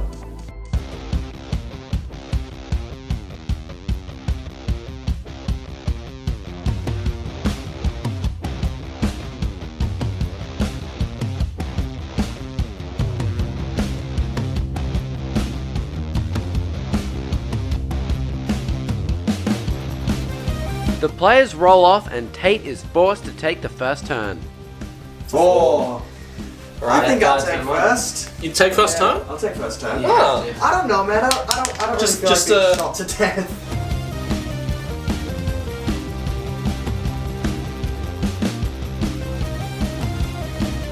He of course advances Morty right down the center board and moves up his other units to take some shots. It's worth noting here that thanks to Mortarian's Warlord trait, all units within 9 inches of him are -1 toughness and -1 armor save, as Tate's whole army gets +1 AP against those units. Starting with Psychic, Morty attempts to make himself -1 to hit with Miasma and fails, but succeeds with a reroll, which brings him onto a smite onto Cooper's Riptide for 3 mortal wounds.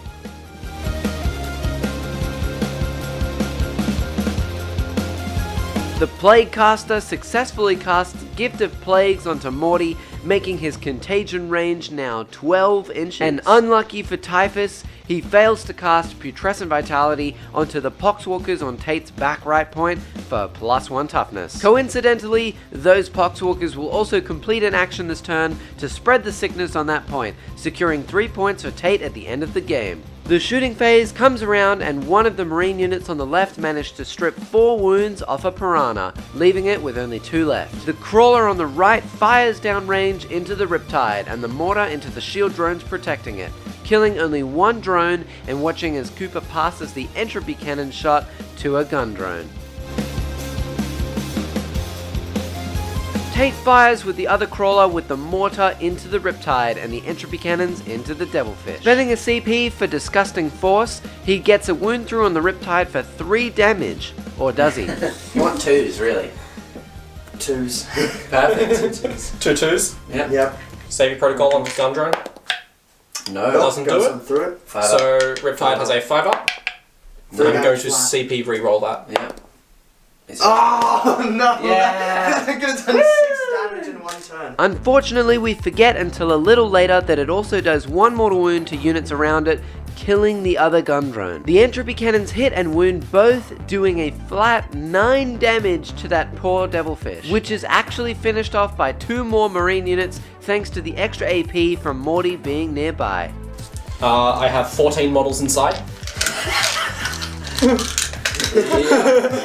And Cooper only loses 1 guy to the explosion. Sadly for him, his other shield drone runs away, giving Tate 3 kills on his turn for Grind Them Down. But he sadly does miss out on engage on all fronts this turn, purely because he forgot he had it.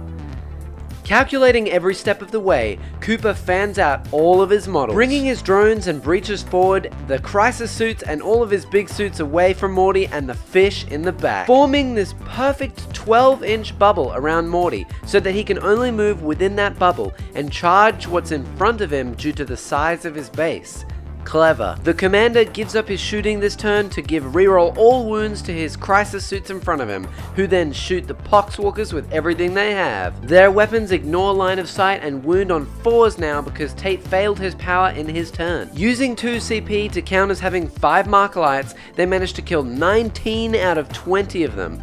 And unlucky for Tate, the smart missile systems from the Riptide finished the last one off, meaning Tate is no longer holding this point either. Bit of a blunder not putting more than 1 unit on that point. Oops.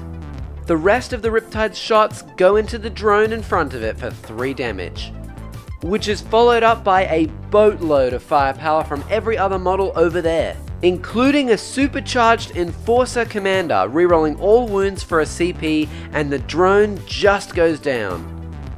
This is after Cooper had fired both of his broadsides at it, where one of them rolled 2 1s to hit and the other one rolled 2 1s to wound.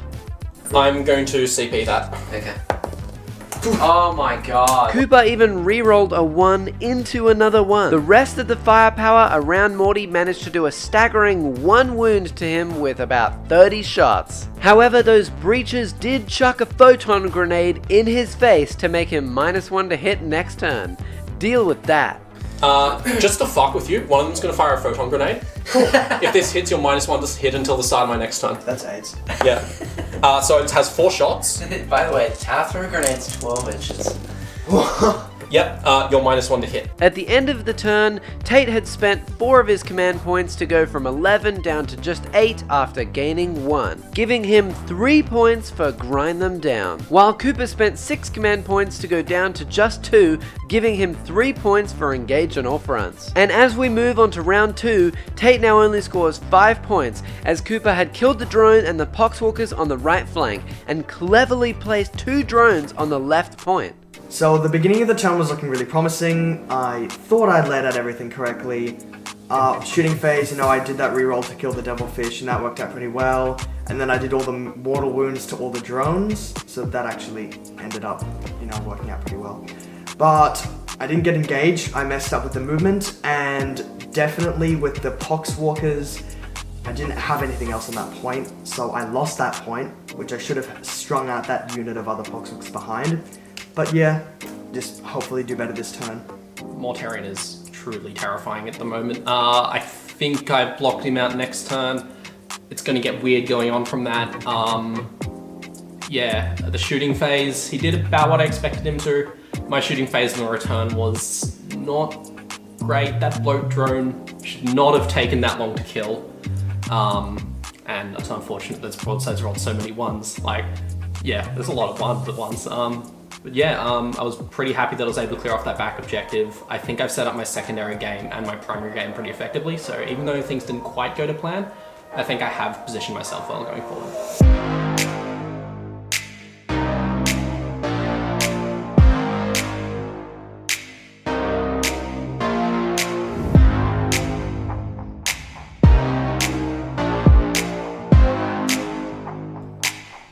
Where to begin on Tate's turn 2. Essentially, the entire army slowly shifts its way forward, and Morty decides to head away from Cooper's main blob towards the point with the broadside breaches and drones on it in an attempt to take it. Followed up by the psychic phase, where Tate begins with his plague caster, who smites those drones out of the way and passes another 3 mortals onto the breaches with Curse of the Leper. Morty again casts miasma on himself and uses plague wind on the breaches in front of him, succeeding on a 12 to perils, but passing all of the damage off through feel no pain saves anyway, and only killing 1 breacher. And lastly, Typhus has to use a reroll to successfully cast Putrescent Vitality onto those poxwalkers, making them toughness 5. A very long turn of shooting begins with Tate's drone on the left flank, which sprays down the 2 drones, giving Cooper engage on all fronts. The remaining 2 breaches are gunned down by a unit of Marines, and Morty throws a mighty 10 Phosphex bomb hits onto the breaches, killing them all. The other unit of Marines can't even scratch any wounds off the broadside on the right hand flank, but the crawler goes next with its huge amount of firepower. Tate spends a CP on Disgusting Force yet again, and declares the mortar into the Riptide in the middle of Cooper's army. The Iron Hail into the Piranha in front, and the Entropy Cannons into the broadside, doing 2 wounds to the Piranha, nothing to the broadside, as Cooper just passes those wounds to the 2 gun drones, and forcing Cooper to spend another CP to pass a save on the Riptide, which would have done 3 flat damage. Wounds spill out all over the place from the mortal wound barrage of Disgusting Force as we watch the second crawler on the left declare its 2 big guns into the Riptide, and the Iron Hail at the Piranha again. The Piranha takes yet another wound, the mortar also does nothing, but super unfortunately for Cooper, the Riptide fails yet another 3+ invulnerable save, and that Entropy Cannon strips away another 4 damage. Yeah, because I don't have any drones. Yeah, please. Yes. D3 plus 3.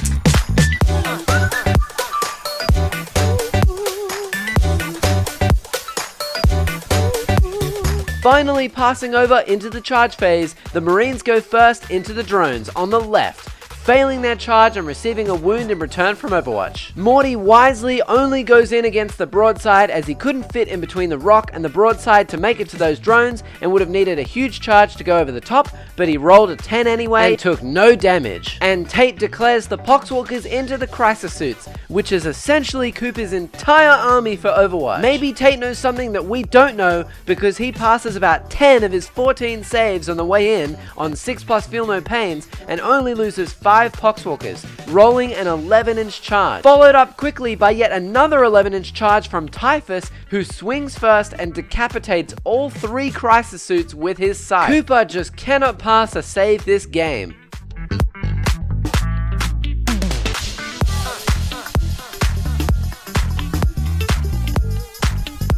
Mortarion obviously just evaporates the poor broadside out of existence, and the Poxwalkers and other Tau units just slap each other for no damage. At the end of Tate's turn, the Marines on his back left point take 3 wounds for spreading the sickness, but secure him another 3 points at the end of the game. To start off Cooper's turn, he very carefully places his units around the board, using his broadside as a speed bump for Mortarion yet again. Using the Piranhas effectively to shut down Tate's Plague Burst and also get engaged on all fronts this turn, and deep striking his Flamer blob of Crisis Suits 9 away from the other Plague Burst, while still within Flamer range of the Poxwalkers. The Tau phase begins with those very Crisis Suits killing 9 of Tate's Poxwalkers with their Flamers, and is followed up by a smattering of firepower one at a time to chip away those Poxwalkers, slowly revealing Typhus. The Riptide's SMS is included in that smattering, while his main gun went into the Plague Burst, getting 2 wounds through for a juicy 10 damage. Typhus was finally revealed by those SMS shots, and the Cyclic Ion Enforcer commander overcharged his shots into him, doing mortal wounds to himself to leave him with only 2 wounds remaining. Both he and the Breaches brought Typhus down to just 1 wound.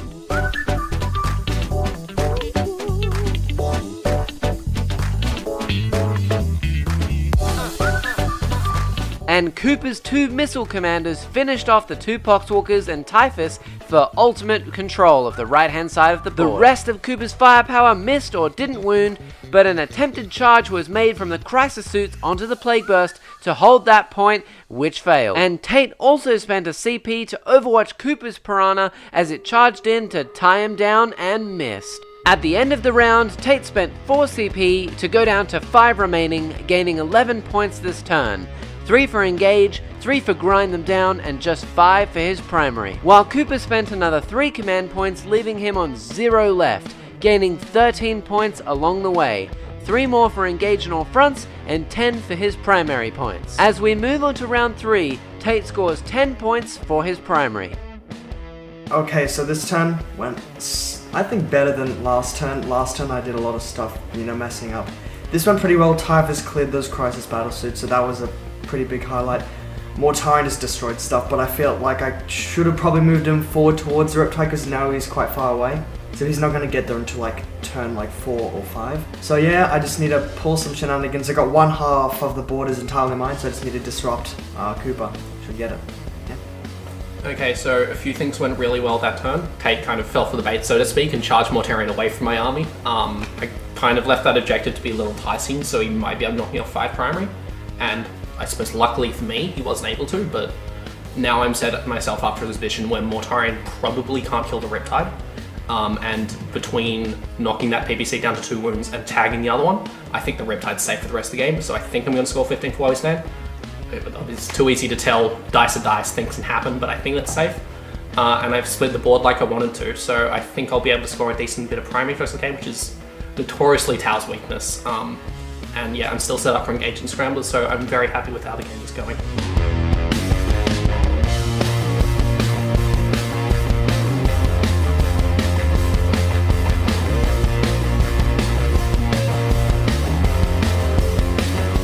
As we enter the mid-game, Tate does his little shuffle dance forwards with all of his units as normal. However, he does leave this bottom left point behind, which may just be a problem for him later. With Typhus gone, we only have 2 Psychics left.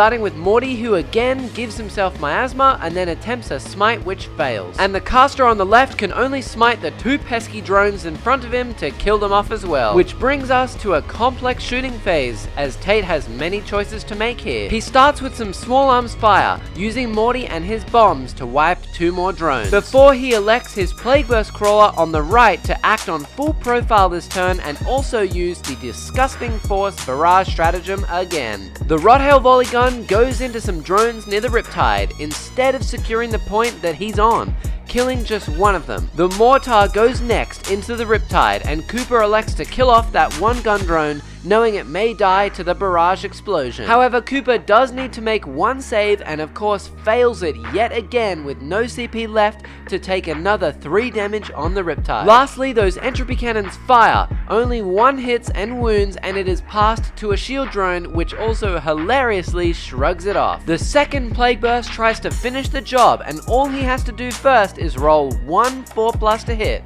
this annoying piranha with his entropy cannon. It would get no save and take a minimum of 4 damage, allowing the Mortar to shoot the Riptide, but Tate fails twice and re-rolls into another fail. Phew! Saving grace for Cooper. The Marines in the back left corner take a quick step back to wipe that piranha off the board as well, before Tate realizes that he now has nothing left to kill the drones on the point in the back right, and because he left his point in the bottom left, Cooper will now get 15 points for primary. In a desperate attempt to kill them off, the Plague Burst tries to run them over and of course misses everything, giving Cooper a boatload of points.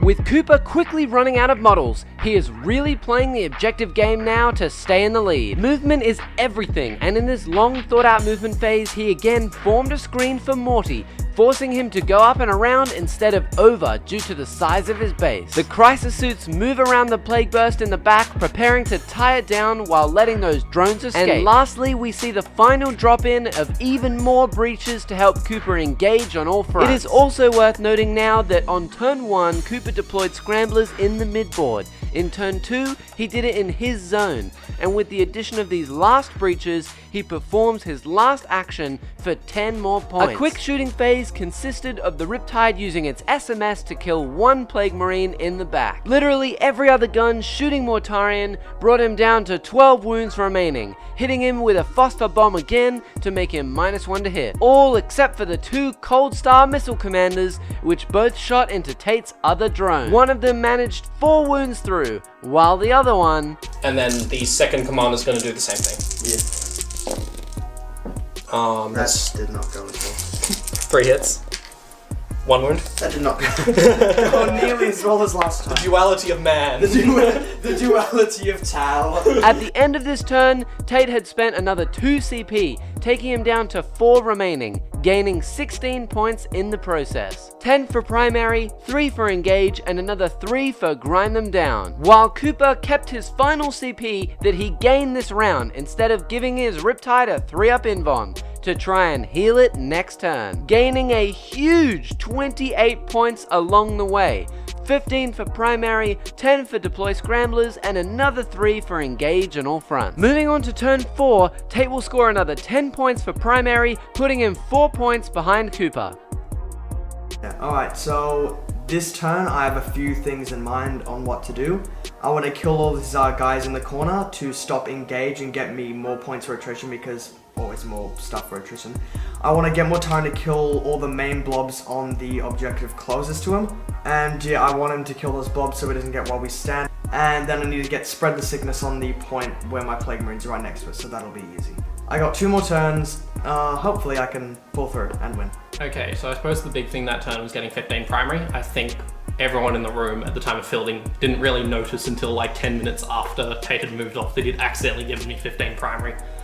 So I suppose I got a bit lucky there. I think I probably am going to score 15 primary on my turn 5 anyway, so I don't think it's that much of a mistake, to be honest, but I suppose little things here and there. Again, secondary game's going well, and yeah, just continue to screen out Mortarian so that hopefully I can score 15 for while we stand.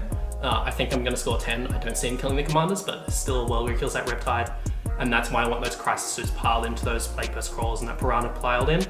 It's mainly to stop that Riptide being shot, and also keeping that plague pest crawler alive on 2 wounds means I can set up for future turns of scoring primary, and also even stopping his attrition, which is now what I'm going to look to do. My army is starting to run thin on units.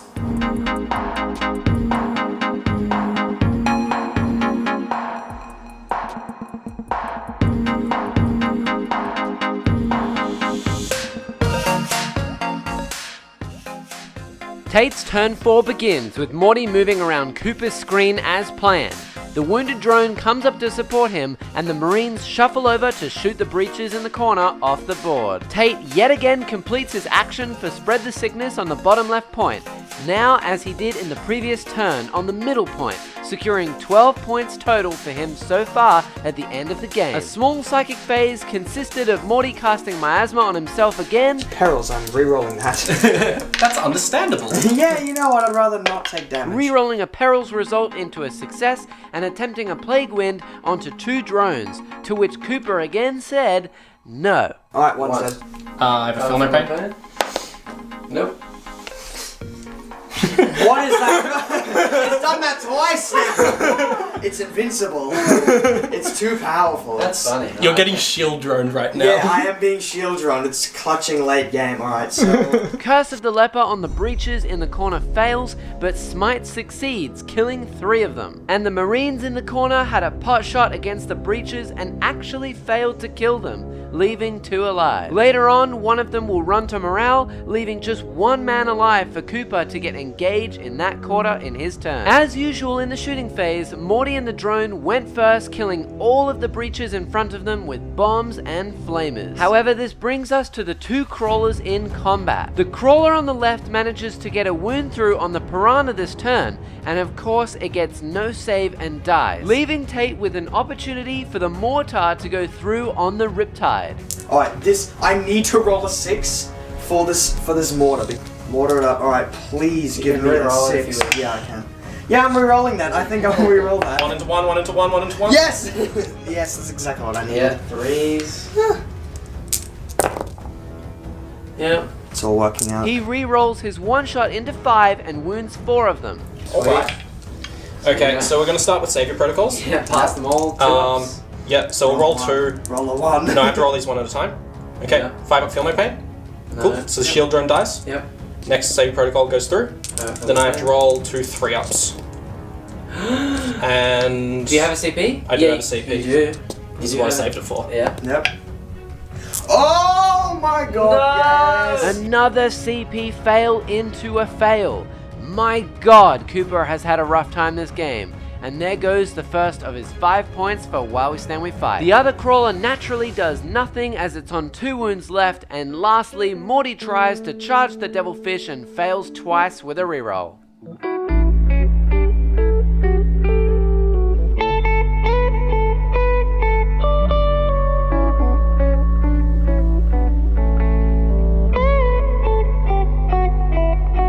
A very quick turn from Cooper as he attempts to hold his ground, shielding the 2 Cold Star commanders from Tate's last turn as best as he can. There is no psychic, no combat, and all the shooting goes into Mortarion, which does 0 damage. Meaning that at the end of the turn, Tate is now on 1 command point left and has gained another 15 points this round. 10 for primary, 2 for engage in all fronts, and 3 more for grind them down, giving him a total of 45 points, whilst Cooper spent his 1 reroll on a save for the Riptide, bringing him back to 0 CP, giving him another 12 points this round. 10 more for primary and 2 more for engage in all fronts after the piranha died and that 1 breacher lived in the corner. As we go into the final round, it is safe to say that Tate will score another 12 points for spreading the sickness, and both players will receive 10 for being painted. Tate will also receive 10 more for primary, bringing the current scores to 77 to 66 Tate's way, without scoring any points for Cooper's turn 5,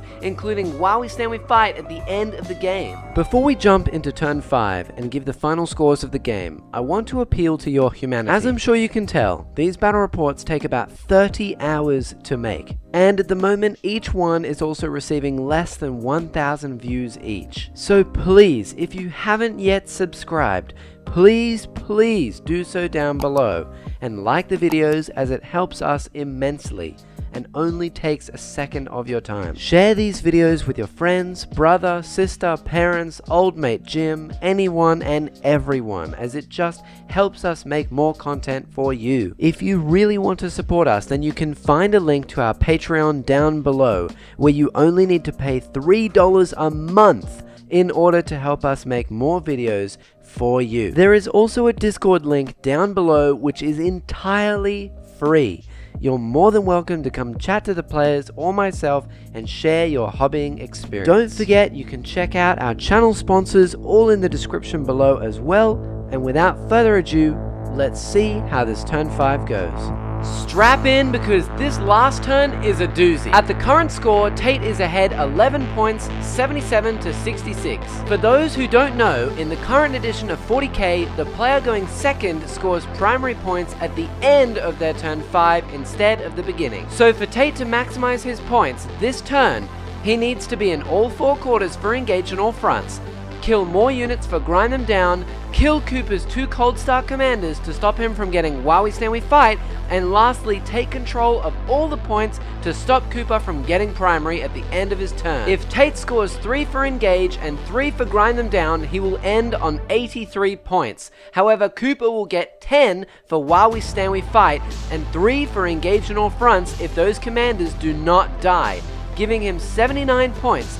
And just holding 1 point at the end of the game will give him 84 points to win by 1 point. So it is essential that one of those Cold Star commanders goes down. Tate's plan is to move Mortarion here and use Plague Wind and his Phosphex bombs to kill the breaches protecting the Cold Star. This would allow the Plague Burst at the back to move forward, killing these drones to stop engage on all fronts, shooting the Devilfish to limit its movement or kill it, hopefully with the drone over here in combat so that Tate may hold the point as well, and lastly fire the mortar into the commanders to kill one of them before he jumps away. Then charge Mortarion onto this point, killing him and controlling this point no matter what, making it very hard for Cooper to come back. So let's see how it goes.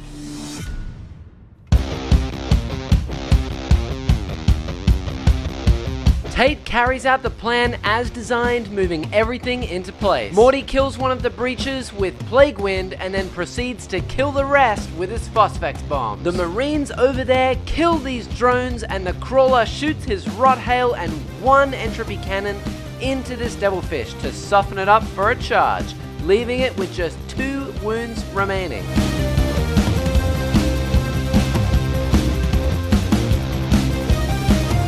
Which brings us to the mortar. Yeah, alright, mortar. This is pretty much going to decide the game. Yeah, it will, yep. Yep, your own ones. So 3 Should I saves. re-roll that? I have 2 CP. These are going to be 4-ups on his armor. Yep. So These are -2, right? -2. So these are 5-ups. 5 ups. So you have a 2-up? I've got a 3-up on the commander. And Yep. Okay, so I can't CP into a success, so the model is wow. Unbelievably, Cooper loses a Cold Star, but he has one more trick up his sleeve. dead. Okay, so is Mortarion going to charge my commander? Yep. My commander is going to overcharge. He's going to kill me. 1 mortal I'm wound. planning to die. I'm planning to kill myself. 1. Yeah. He dies! Yes! It ended up working. And I wound you. I've never heard someone say And I wound you. he dies, yes. I am planning to kill. Oh my god, it's such a good way to win the game. Fantastic. An act of absolute tactical mastery there, folks. Killing himself on Overwatch no less to free up this point. Tate's drone also fails to kill this Devilfish, meaning that Tate successfully scores his 6 points, giving him a final score of 83. In Cooper's turn, he will score 2 for engage on all fronts when the Cold Star moves 40 inches down the table, and another 5 for While We Stand, another 5 for holding this point, and at the end of the game, that will give him 78 points. We did theorize that he could then move these drones this way, charge the Crawler, pile in, and consolidate in the back left quarter of the board for 1 extra point for engage on all fronts. However, this would mean that these breaches would need to hold this point, and with a 5-inch advance re-rolling between either a win or a loss, Cooper decided instead to play it safe and just move his drones onto the point, resulting in a tie game, 83 to 83. Alright, so I probably couldn't have asked for a better match. It was so close. Absolutely loved every second of it, even if at times I was like, I'm going to lose. I messed up at the beginning. I could have gotten 5 points at the beginning. That would have probably won me the game. So, you know, luck and my bad play at the start sort of evened itself out. But, you know, still, Cooper couldn't have been any better of an opponent. He absolutely smashed it out the park. And I'd say the man of the match would be the one Plague Burst Crawler that had taken 1 wound at the beginning of the game. He killed everything he came across. He was insane. So, yeah, very good match. I lost to the sand. Alright, so that game got very tense at the end. I thought I'd pulled ahead, but that turn 5 really had me panicking. I think I was pretty happy that I was able to clutch it out there just to make sure I could get 10 primary. That commander killing himself on the Overwatch is probably one of the greatest things I've ever done. MVP, I think the crisis suits were really great. Just being able to clear off those Poxwalkers was very important. It meant he couldn't obsec me off any points, and it was also the hardest thing for the rest of my army to kill. And it also stopped him performing actions on those last 2 objectives, which really helped a lot. Yeah, I really liked playing with Tate. I think he's a great guy. It was lots of fun. All the best. Yeah, I think he played well. Lady Luck was definitely on his side at times. Yeah, I really enjoyed playing against him. Another happy landing. After all of that, seeing as we cannot have a tiebreaker in this tournament, Tate very kindly gave the win to Cooper. Seeing as Cooper had painted his army just for this, played very well all game, got unlucky along the way, and was the underdog against this brand new DeathGuard Codex and Mortarion, Cooper will be the one to move on to the semi-finals. We hope you enjoyed this battle report. Tune in 2 weeks' time to see Jack's brand new Drukhari face off against Neil's beautiful Deathwatch. And otherwise, my name has been Jack, and we will see you all in the next one. Peace.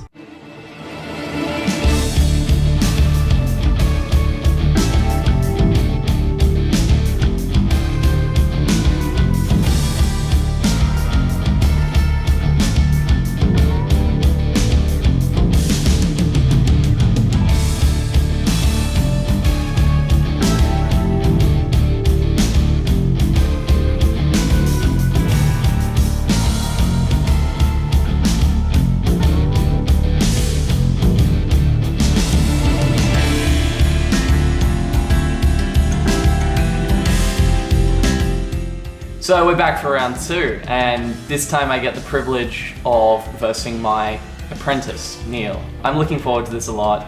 I've helped Neil build lists before and play Deathwatch. I play them as well when I'm not playing my elves. And this is going to be really fun. And not only do I get the privilege of versing Neil today, but I also get to present my very new, exciting, fancy Drukhari Codex that I've been waiting for.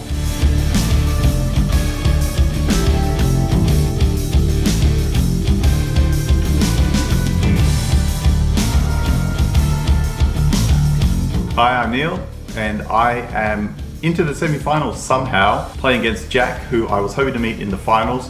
Now he gets to beat me in the semi-finals instead.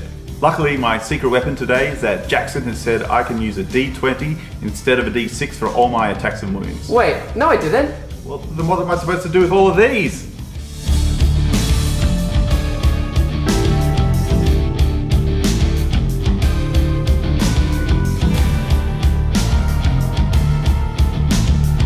Today's game is sweep and clear.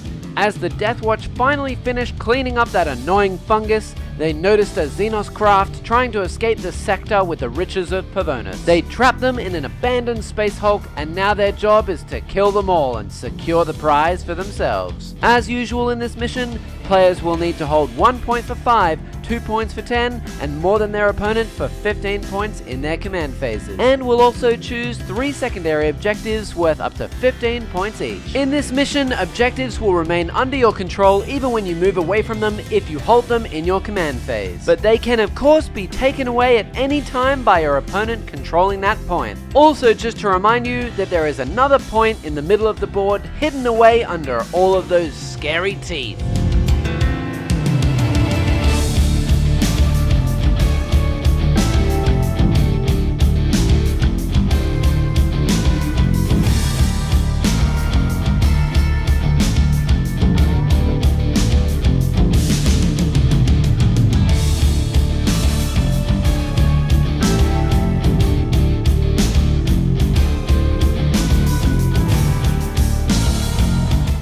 for secondaries today, I've taken my old classics, Engage in All Fronts, Deploy Scramblers, and I'll be taking the mission secondary, Direct Assault, as my third. Drukhari are fast, they're mean, they want to be all over the board, so Engage is perfect for that. I have 17,000 models in this list, so Deploy Scramblers is really easy to do, hopefully. And Direct Assault lets me kind of force Neil into the midboard, which is where I want to be, and I want some conflict, so we'll see how it goes. So today I'm taking the secondaries Suffer Not the Alien, Codex Warfare, and Direct Assault. Suffer Not the Alien gives me a point for every unit that I kill. Codex Warfare gives me a point for every unit that I kill depending on the weapon type that I kill them with. And then Direct Assault is just go to the middle and bash heads.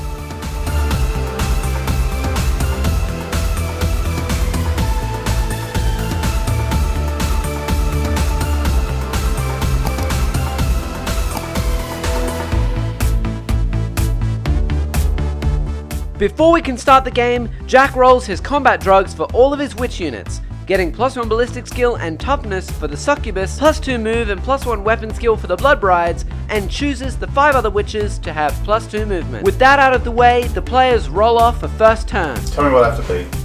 No. Please, that's not how this Yeah, works. show me I'm the daddy here. Ooh, Bit of 2. It's going to be so much better when he rolls a 1 now. Oh! Okay. Alright, let's go. Now we have a real game. Neil wins, and it's Deathwatch, turn 1.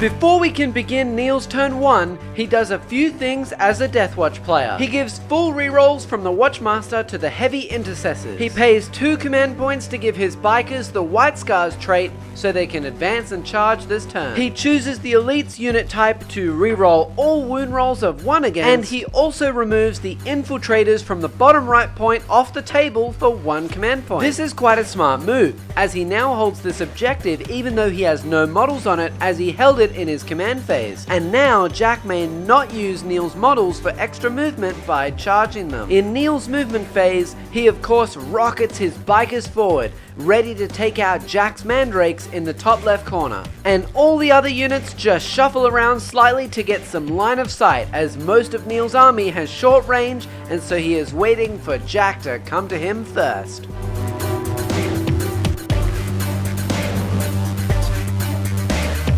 Forgetting his psychic phase entirely, oh Neil, we go straight into the shooting phase. The Heavy Intercessors, combined with another unit of Infiltrators, manage to strip a few wounds away from Jack's Talos out in the open. And that's it. The charge phase begins and ends with Neil's bikers just mincing these poor mandrakes, and we're ready to move on to Jack's turn 1.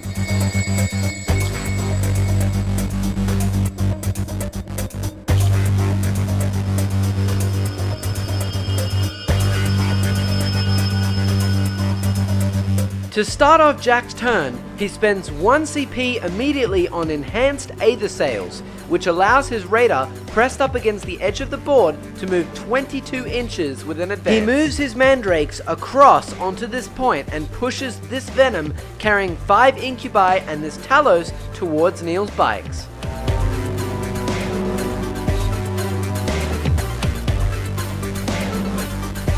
His second Talos advances onto the middle objective to get Direct Assault this turn, and shuffles the rest to stay safe and not give away too many units to Neil as well. A real standoff we have here. Before we begin the shooting phase, Jack also deploys Scramblers in his zone with his Hamoxites. Which brings us to his devilishly good unit, the Grotesques, with liquefier guns inside this raider.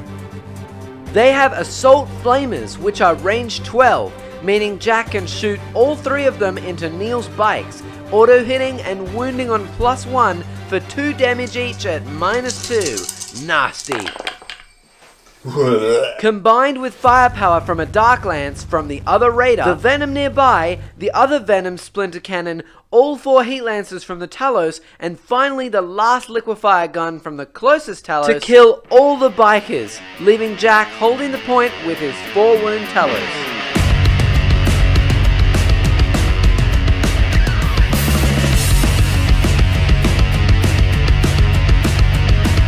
Although it wasn't too easy, as Jack had to spend a CP on a reroll for one of those heat lances. I'm gonna come on reroll this. With no charges, we come to the end of round 1, where Neil had spent 4 CP to take him from 10 down to 7 after gaining 1, and gaining 2 points total, 1 for Codex Warfare and 1 for Suffer Not the Alien, after killing Jack's Mandrakes, while Jack only spent 2 CP, taking him down to 10 CP remaining after gaining 1 this round, and achieved 5 points, 2 for Engage on all fronts and 3 for Direct Assault. Alright, so turn 1 is really interesting. Neil going first is scary. The Deathwatch got the pull, the Outriders came out and killed my Mandrakes, which is very sad, but I got to return and kill the Outriders. And that's important. I'm currently just going to have to keep throwing things on the bid board and hope that there's enough to keep scoring my secondaries. And yeah, hopefully I don't run out of models before I can actually get ahead on the primary. What an interesting turn that was.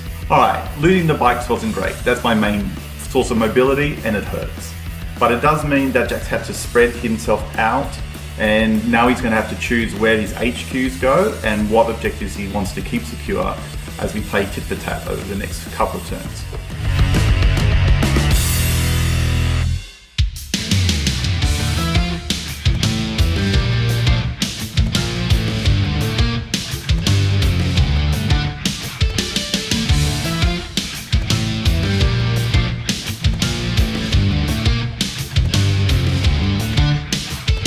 In Neil's turn 2, there is only a small amount of movement as his aggressors take a forward push. In his command phase, he gives reroll all hits to his intercessors and reroll wounds of 1 to his eradicators. Neil also manages to remember his psychic phase this turn, albeit a little late. Oh shit, can I do my psychic abilities just after this? Yeah, do the thing. Yes. Which begins with casting a 5+ Feel No Pain onto his aggressors, only passing with a reroll, and failing his second power for Overwatch on 5s as well. Moving swiftly onto shooting, Neil fires one of his heavy intercessor squads with 2 eradicators in it into Jack's Talos for 17 damage. Yep, 17 damage. The heavy intercessors in the back try and finish what they started the turn before and manage to successfully bring down Jack's other Talos as well.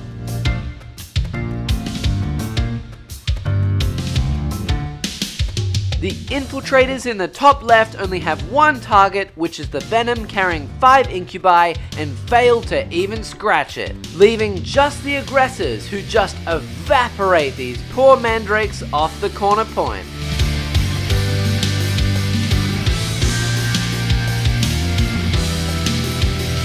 There are no charges to be had and no morale to make, so we can move swiftly onto Jack's turn. Another hesitant turn begins as we slowly ease into all-out war between the 2 sides of this Space Hulk. Jack moves all of his Venoms up on the bottom right-hand side and the Incubi Venom on the top left. The Succubus Raider moves up a little and the Raider with 5 Liquefiers goes on the offensive, with the support of 3 more Grotesques who just dropped in from Deep Strike. It's also worth noting that one of the Venoms dropped its payload of Witches before moving, and those Witches moved into the center point, also deploying Scramblers in the midboard as well.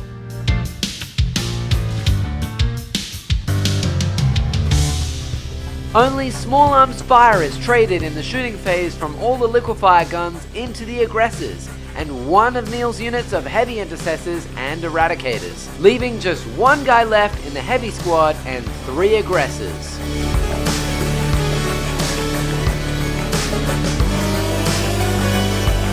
Notably, Jack did fire a Dark Lance from this back raider and use a sneaky Fire and Fade, which allows him to move again up to 7 inches, securing him this objective. With everything said and done, round 2 ends with Neil spending 0 CP, leaving him on 8 remaining after gaining 1, in order to gain 10 points this round. 5 for primary, 3 for Suffer Not the Alien, however only 2 points for Codex Warfare, which he should have got 0 points for last round, as well as we realise now he wasn't in the right doctrine when killing these units. Whilst Jack similarly spent 0 CP this round and gained 10 points as well. 5 for Primary, 2 for Engage in all fronts, and another 3 for Direct Assault in the midboard. Next turn, Neil will score another 5 for Primary, however turn 3 is shaping up to be a make or break turn, as Jack will most likely score Deploy Scramblers for another 10 points.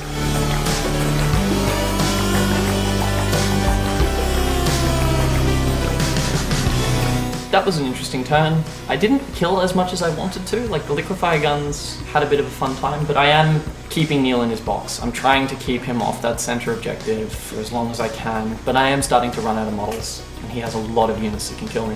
So this game is going to get really, really interesting really, really quickly. That turn went slightly better than I thought, largely because there wasn't as much losses on my side from the shooting, and I really thought those liquefier guns were just going to liquefy everything. However, now that he's right in my grill, I'm very, very worried that if I pop a boat, all these things are going to come tumbling out a turn earlier than if I'd come tumbling out next turn anyway. So I'm a little bit of damned if I do, damned if I don't. An intense turn of combat begins with Neil shuffling his whole army forwards towards the center of the board. These intercessors are lining up a charge on the witches and Raider to hold the center point, and the infiltrators in the top left corner are aiming to make a charge onto Jack's boat. This will stop Jack from holding the primary point in his command phase and his Raider and Venom from shooting in his turn.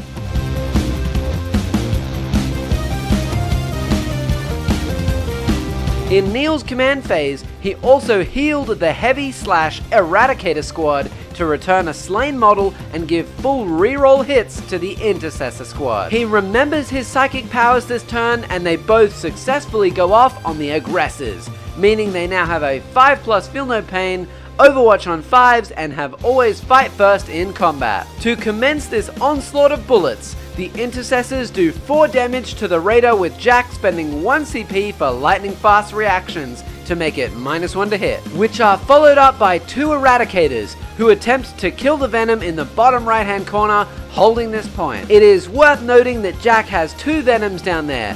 One has 5 Kabalite Warriors inside it, and the other has 5 Incubi and Drazhar. Okay, so... It's a tactic. Yep. 3 swing. 3 wins.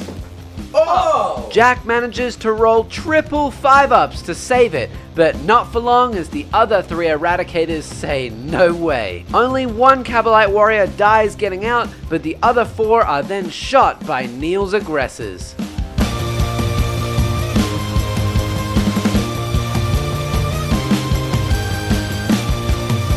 Jack did spend 1 CP to hunt from the shadows to give them a 3+ armor save, but 2 aggressors managed to kill them off, while the other 2 aggressors kill a single grotesque. The infiltrators in the quiet corner give it their best shot into the Venom for 0 damage. And finally, we come to the epic battle that will begin in the center of the board with the charge phase.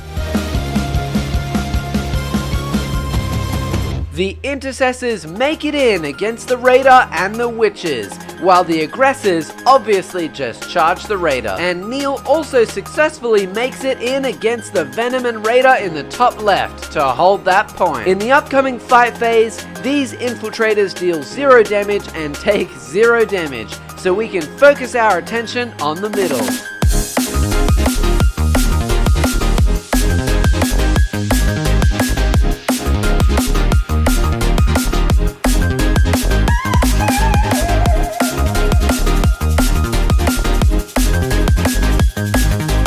Intercessors hit first, only killing 2 witches, but with their Thunderhammers, they finish off the Raider. Jack spends his CP for emergency disembarkation, meaning he can get his guys out up to 6 inches away and only loses 1 rack to the explosion. The grotesques get out on one side and the racks on the other, with the intercessors and aggressors then piling into them. The witches hit back for 1 wound, and at the end of the round, Neil holds the center objective with his intercessors. intercessors. Although I think there may be a rather large hit in return coming his way. In Jack's turn, the succubus from the raider on the left-hand side drops out of the transport and runs across the board to meet up with Drukhari in the middle. They advance forward looking for juicy combat, alongside the 5 remaining grotesques and 1 venom.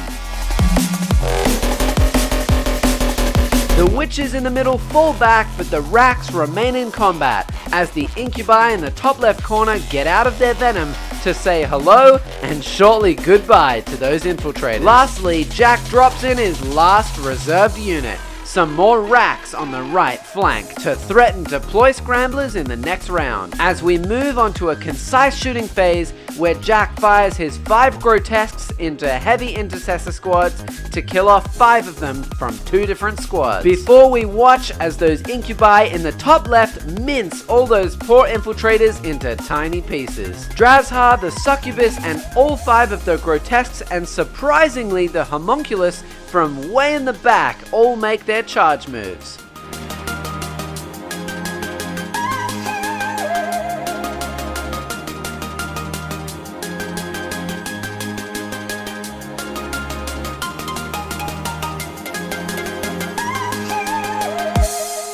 With Drukhari going into the aggressors with the grotesques, and the other 2 characters going into the intercessors. The aggressors fight first after being blessed by the librarian, and Neil spends a CP for death to the alien, which gives +1 attack. Only 1 of them can go into the racks, and 3 more into the grotesque unit with 3 models left. This is the racks. Yes. And no reroll. So 1 non. So 5. 6 of Vendors. And I'll do the Feel No Pains and I'll reroll successes because there's 2 wounds each. So I made 3 in the first batch. So 1 gets through, but 4 die. So you kill the squad. And amazingly, they kill everything. Just like that, all the racks and that unit of grotesques are gone. The succubus goes next as Jack's first charging unit, who manages to only kill off 2 of Neil's intercessors holding storm shields, to which they attack next, killing Jack's homunculus, who later this turn will stand back up on 1 wound remaining, as he is an alchemical maestro. Before the showstopper that is Drukhari manages to cleave his way through 3 aggressors with 5+ Feel No Pain, leaving just 1 left on 1 wound remaining. Neil only has 2 CP left here, and so he decides to roll his morale test instead of auto-passing it. He only fails on a 6, but if he does, he can no longer bring 1 back to life in his next turn, as the unit will be removed. Okay, I'm going to not spend a CP and hope I don't roll a 6. Of course I did. And of course, he rolls a 6. At the end of the turn, Neil had spent 7 CP this round, taking him down to 2 remaining, giving him 12 extra points, 5 for primary, 4 more for Suffer Not the Alien, and another 3 for direct assault. However, Jack spent 10 CP this round, also leaving him with 2 remaining, and only gained 10 points this round, which all came from his primary objectives. In Neil's next turn, he has some decisive choices to make, as Jack has 3 very crazy characters standing right in front of him, and at this point, there is no way for Neil to take Jack off the corner objectives or stop Jack from getting the 10 points for deploy scramblers. However, don't forget that Neil still has the 5 infiltrators which he pulled off the board in round 1.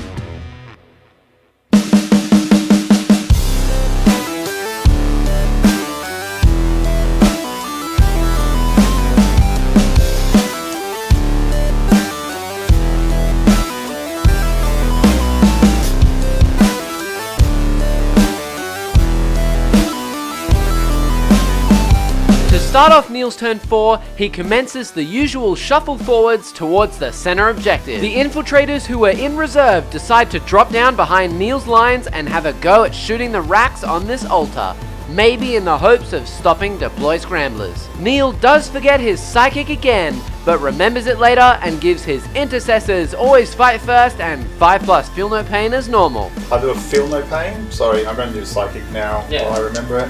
Before. Our phases go movement, command, movement and command. Then we remember the psychic phase. Then psychic. Command, movement, Psychic. shooting. Which leads us on to the shooting gallery as Neil carefully picks out a few targets, trying to maximize his damage. The Eradicators easily pick off the last 2 grotesques, the Intercessors clean up this succubus standing right next to them, and the Watchmaster kills the homunculus with his 2 damage Stormbolter. Those newly arrived infiltrators only managed to kill 2 racks, meaning Jack is almost assured his 10 points for Deploy Scramblers next turn. And surprisingly, the Librarian shoots his Stormbolter into Drazhar and does 1 wound.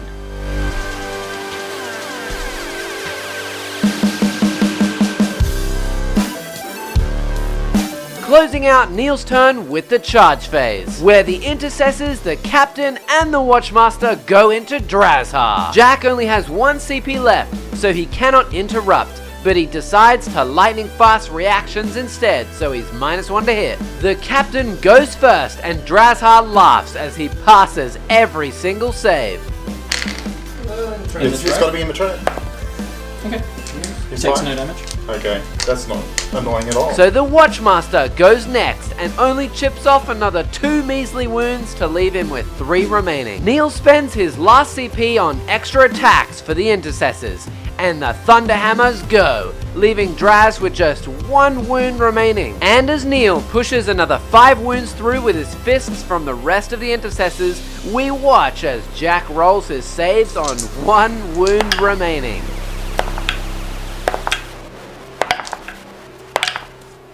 He lives. Wow. What? And of course, in classic Jack style, he passes them all. This allows Draz to hit back, hitting and wounding all 10 times onto the Intercessors for a flat 3 damage each. To which Neil surprisingly does pass a lot of his saves and only loses 2 guys and some wounds on a Terminator. However, it is now Jack's turn 4, and in his turn, he pays his newly earned CP this round to fall back and charge with Drazhar. The Raider still full of Blood Brides, the 2 Venoms, the Homoxites, and of course the first unit of Incubi finally see the front lines as well.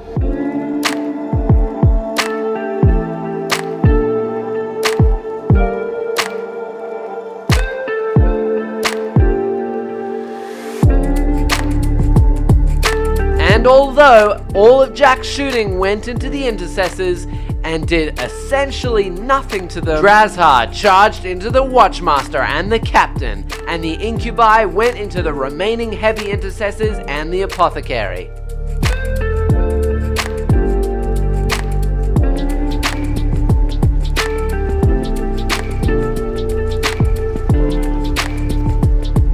Drazhar swung once. Reroll all hits and wins. It's so good. Why? 4 wins. -3. So it's on his 4 ups. 3 flat damage. He's dead. Drazhar swung twice. Okay. Fucking 1 wound. Oh yeah, man. No, detail though. He dies. The Incubi then split their attacks, with the 2 of them going into the Apothecary. So that is 4 wounds, -3. Next Doing turn. 2 damage each. So 6s. And the 3 of them into the heavy Intercessors. Okay, those are at -4, doing 3 damage each. So, And that, yeah.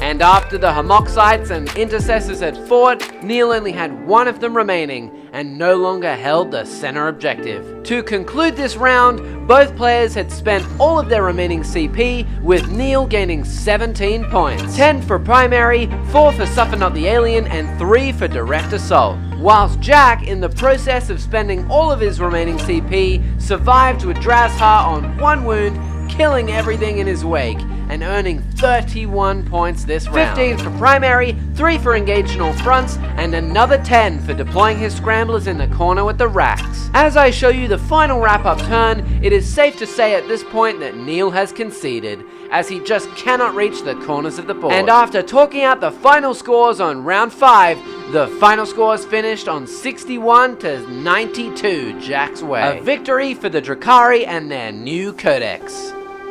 So, we need to talk about statistical anomalies, and more specifically, Drazar, and that whole chicanery. I think at one point or another, yeah, it's fine. I think at one point or another that game looked like really, really close. There was contesting, and then Drazar survived and just decided that he wanted to win the game. So, it's sad that he got bogged down in the end, but, you know, there's a really interesting way for the game to end. One wound! What? That's just... But it was a good game. It was a great game. Jack's a great player. Had a lot of fun. I feel like it was really touch and go, and then Drazar just came in, minced my army, and it was all over. I don't understand. Jackson, I would have won if I could have used my D20s! My D20s! If you have watched this far, we just want to say a huge thank you for sticking around. We hope that you enjoyed this battle report and semi-final game of the Barnyard Bat Rep Beatdown. If you haven't yet subscribed, please do so down below because it's literally free and you can always unsubscribe later. If you wish to support us further, we have a Patreon campaign running as well as a free Discord you can join down below to chat to our team. Please go and show our sponsors some love as well, and with all of that said and done, tune in next time to watch Cooper's Tau take on Jordan's Custodes in semi-final game 2. My name has been Jack. Peace.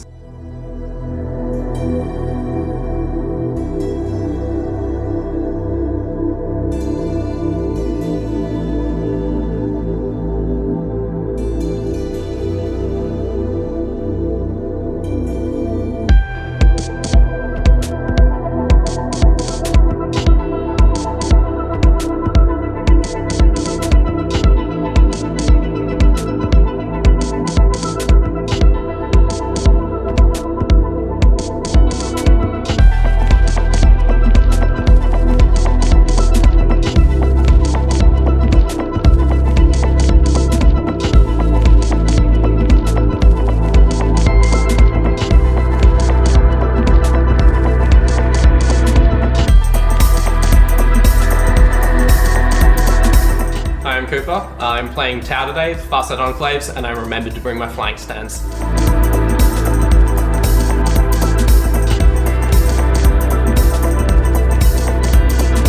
Hello, my name's Jordan. On to semi-final game 2, I think it is.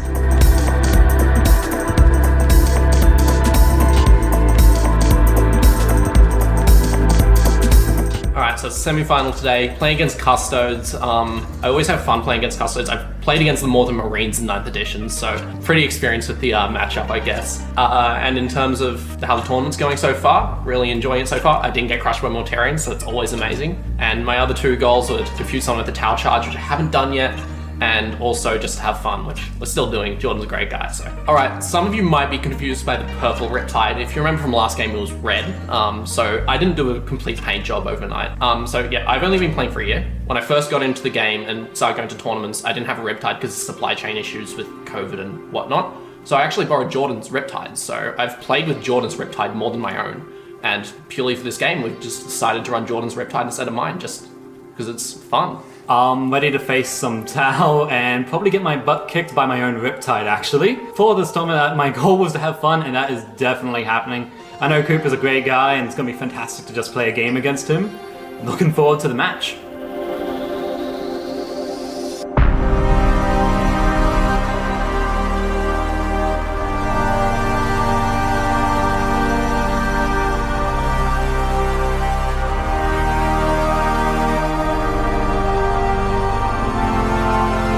Welcome back, 40k fans, to semi-final game 2 of the Barnyard Bat Rep Beatdown. As you know, the Tau were able to defend themselves against the disgusting DeathGuard led by Mortarion, and the Custodes have also recently taken control of Craftworld Il Solis and purged the Xenos. But maybe not for much longer. as the Tau have seen an opportunity to take another forward post in this war for Pavonis, and they approach Craftworld Il Solis at speed, ready to take these golden warriors down.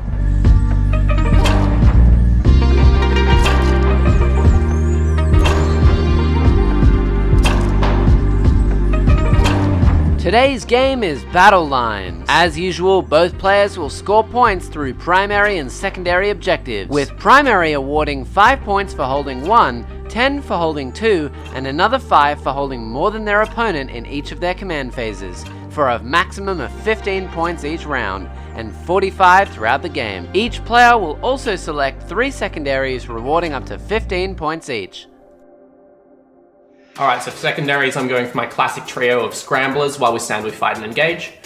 Scramblers is very easy to score against Custodes, considering how thin their army is. It's very hard for them to screen out, deploying in their backfield. While We Stand, We Fight is always a good take on my list. I suppose it didn't really show against the DeathGuard, but I usually score 10 or 15 points for it. And I think Custodes will struggle to get the Riptide down with their... They don't really have a lot of shooting compared to a lot of armies, so it's pretty easy to keep a Riptide safe. And then Engage is just Engage with all those 2-man drone units. It's really easy to score.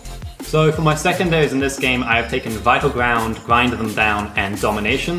Vital Ground I think is going to be really interesting for me because it's literally hold the 2 objectives in the center of the field and the 1 in my opponent's field. I've got a low model count, so that should be fairly easy for me to achieve, I'm hoping. Grind Them Down is a fantastic objective against Cooper's army because he has lots of 2-man drones. His benefit for his secondaries is my benefit for mine as well. And then Domination is hold more than half of the objectives on the field, which is, I think, 3 in this game. That's going to be really easy to get with my other secondaries and just the primary objectives. So it should be fairly easy to accomplish all of them and be interesting to see how it goes.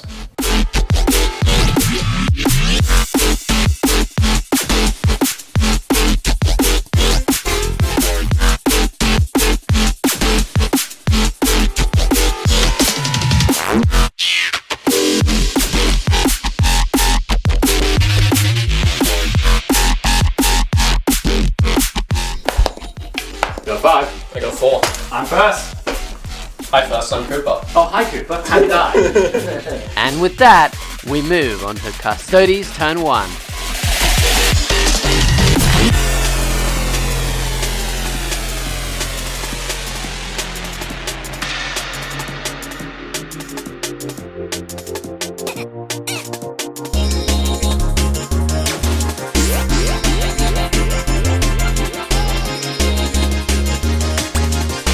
Jordan begins his turn 1 by moving everything forward into the midboard. 1 unit of guards stay behind to hold his own objective, while the Grav Carrier shields the path for his Terminators, 2 characters and bikers. And a lone unit of guard with 2 shields move up Jordan's left flank at the top of the board. Jordan has his Venatari in the transport and 4 more guard with Melter Spears in Deep Strike reserve.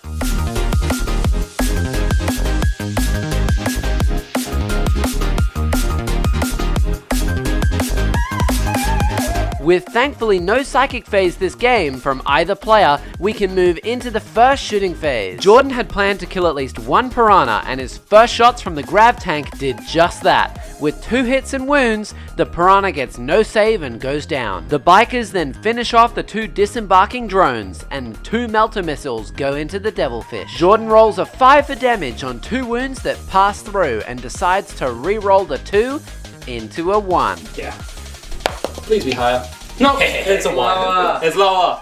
Hey, I did. His only other shooting comes from the guard on his own objective, who are in range for some heavy bolters onto Cooper's other Piranha. 3 wounds pass through and Cooper just needs 1 5+ save. Kill it. Okay. Re-roll it. Does it explode? Please explode. Yes! He doesn't get it and it dies, even exploding onto everything within 3 inches for 1 mortal wound. With a successful first turn complete, it's Cooper's turn to retaliate. In Cooper's movement phase, he plays very carefully not to give away any free charges for Jordan's next turn, defending his back zone so Jordan cannot deep strike there, and moving this devilfish out into the open to stop the bikes from landing there in Jordan's movement phase. Some breaches get out of the devilfish in the top right and take this point away from Jordan with objective secured. And before Cooper's castle shuffles forward, leaving the Riptide out in front to shield against any charges with supporting fire on Overwatch, 2 units of breaches take teleporter pads to the other sides of the board to give Cooper engage on all fronts this turn. For those who don't know, we have enabled additional house rules for these terrain pieces, as there really is nothing like it in the rulebook. If you'd like to find out more, you can check out part 2 of the build video for this terrain here on this channel.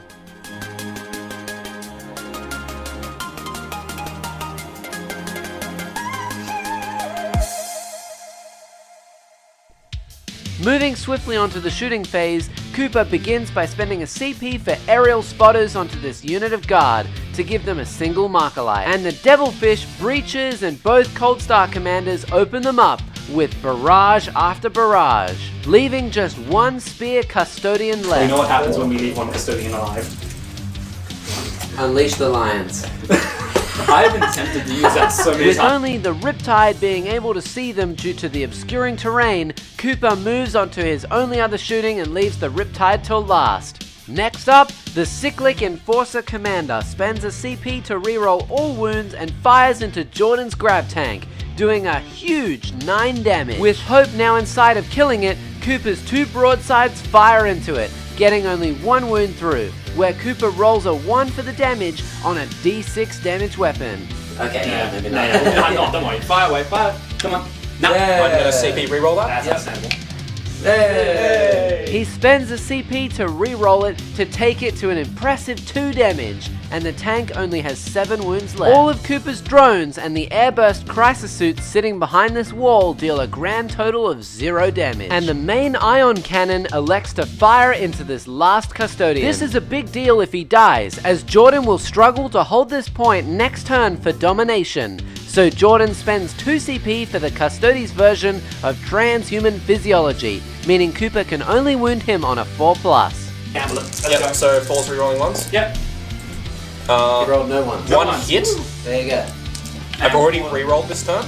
No worries. Fails to wound. And with an abysmal roll, he manages to survive the onslaught. With Cooper's turn all said and done, Jordan spends 3 CP this round, taking him down to 8 remaining, giving him 3 points this turn for Grind Them Down. Whilst Cooper also spent 3 CP, taking him down to just 5 remaining, also giving him 3 victory points for Engage on all fronts. In turn 2, Jordan will only score 5 points for primary for holding his back objective, as we see how he can break through Cooper's blockade.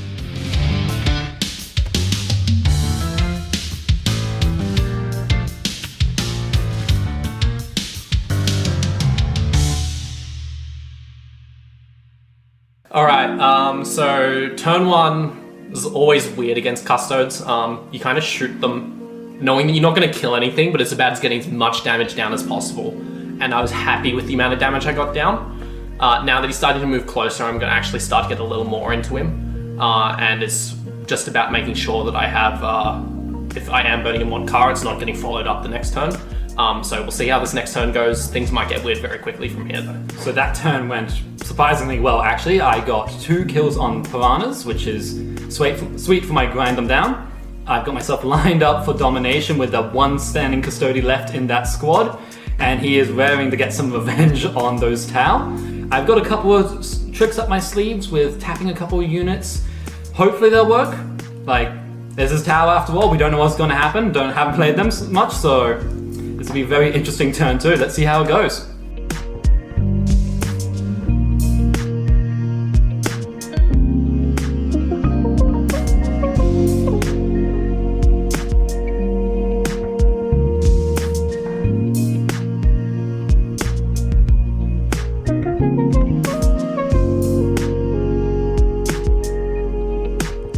It starts to heat up in turn 2 as Jordan's bikers are closing in on the ranks of Cooper's Tower. The guard remains safe on the backfield objective, and Jordan decides that he will not deep strike his 4 melter spears this turn. The lone remaining custodian moves towards those breaches in search of revenge, and the Terminators and characters move up to guard point 4, watching as the Venatari disembark from the Coronis, activate their wings and look to make a charge on the Riptide. To start off the shooting phase, the bikes lead the charge by putting their bolters into 2 gun drones behind the Riptide, and the melter missiles into the Riptide itself. Both of the drones die, of course, and only 1 melter missile manages to wound, which is then passed off to a drone through savior protocols. The tank fires its dispersion mode onto the 2 shielded missile drones which come with the Riptide, and the smaller guns it has into the remaining drone from the unit of 2 that just saved a melter missile, killing all 3. Next up,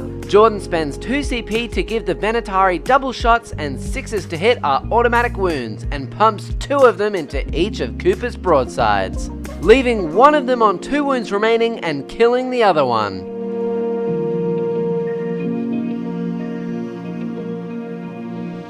Before we can enter the charge phase, the lads on the back point just chip 2 more wounds off the wounded Devilfish. After the bikes went into the Devilfish safely, there was a blistering amount of Overwatch as the Venatari attempted to charge the Cyclic Commander and the Riptide.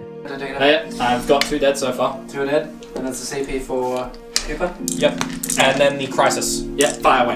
I'm hoping these guys will do it. That many D6? Yep. After Cooper's entire army had overwatched, 2 of the Venatari had died on their way in, as both Cooper and Jordan spent a CP reroll for saves and damage. And lastly, this lone custodian guard attempted a charge onto the breaches, who fired Overwatch.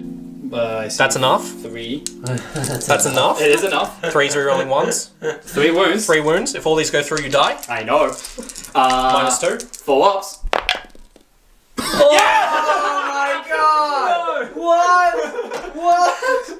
Wow. Oh, that is so disappointing. Now you don't get domination and I score 10 primary. And they managed to kill him off before he can make it in. Go, breaches, go! As expected, the bikes managed to cleave this poor transport in half, and it doesn't explode, only losing 1 drone of 4 as it crashes to the ground. But the Venatari get to swing next into the Cyclic Commander, doing 3 more wounds to leave him with just 2 remaining. Hilariously, the Commander also does a single wound back to the Venatari, and the rest of Cooper's units just gently pat the Custodians for 0 damage. This leaves those Venatari with 5 wounds left total, and Cooper standing on objective 1 for his next turn primary. After scoring 10 points for primary, Cooper elects to use Montage this turn and backs away from the Venatari so he can still shoot this turn. Everything in Cooper's top right shuffles forwards, and those battle-scarred breaches fan out, watching as another 5 of their kind come in from reinforcements. Those very breaches complete the deploy scramblers action in the midboard, as the breaches who took the teleporter to Jordan's zone in turn 1 did the turn before, meaning that Cooper only needs his own zone for the last action and 10 more points. Another 3 crisis suits also come in from reserve in Jordan's deployment zone and eye down those custodians guarding point 2, which leads us onto the shooting phase.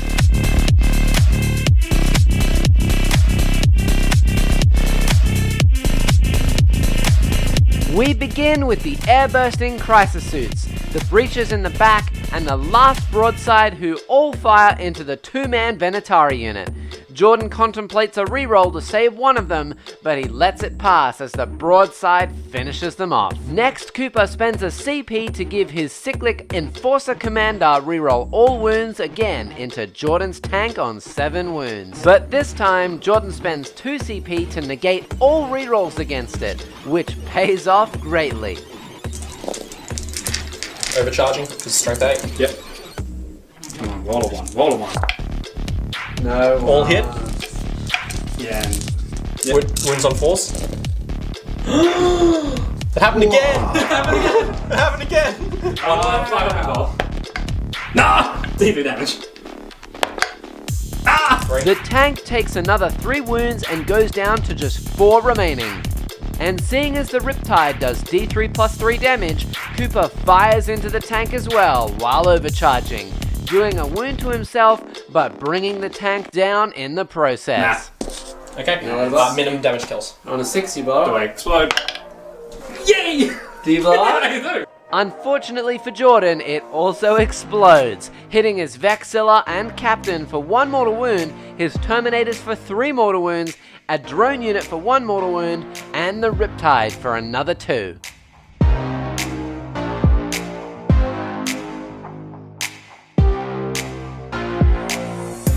Cooper then looks downfield as he spends another CP for aerial targeting again on the Custodian Guard on point 2. The missile commanders then take turns alongside 9 flamers from the newly arrived crisis suits. Jordan spends another 2 CP for transhuman, but still takes a whopping 7 damage total, killing 2 and leaving 1 on 2 wounds remaining. Pretty good.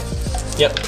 Okay, so those are all 2 ups. 1 ups. I'll gladly take that, thank you. I take 1, 2, 3, 4. Oh, that's 1 more's dead.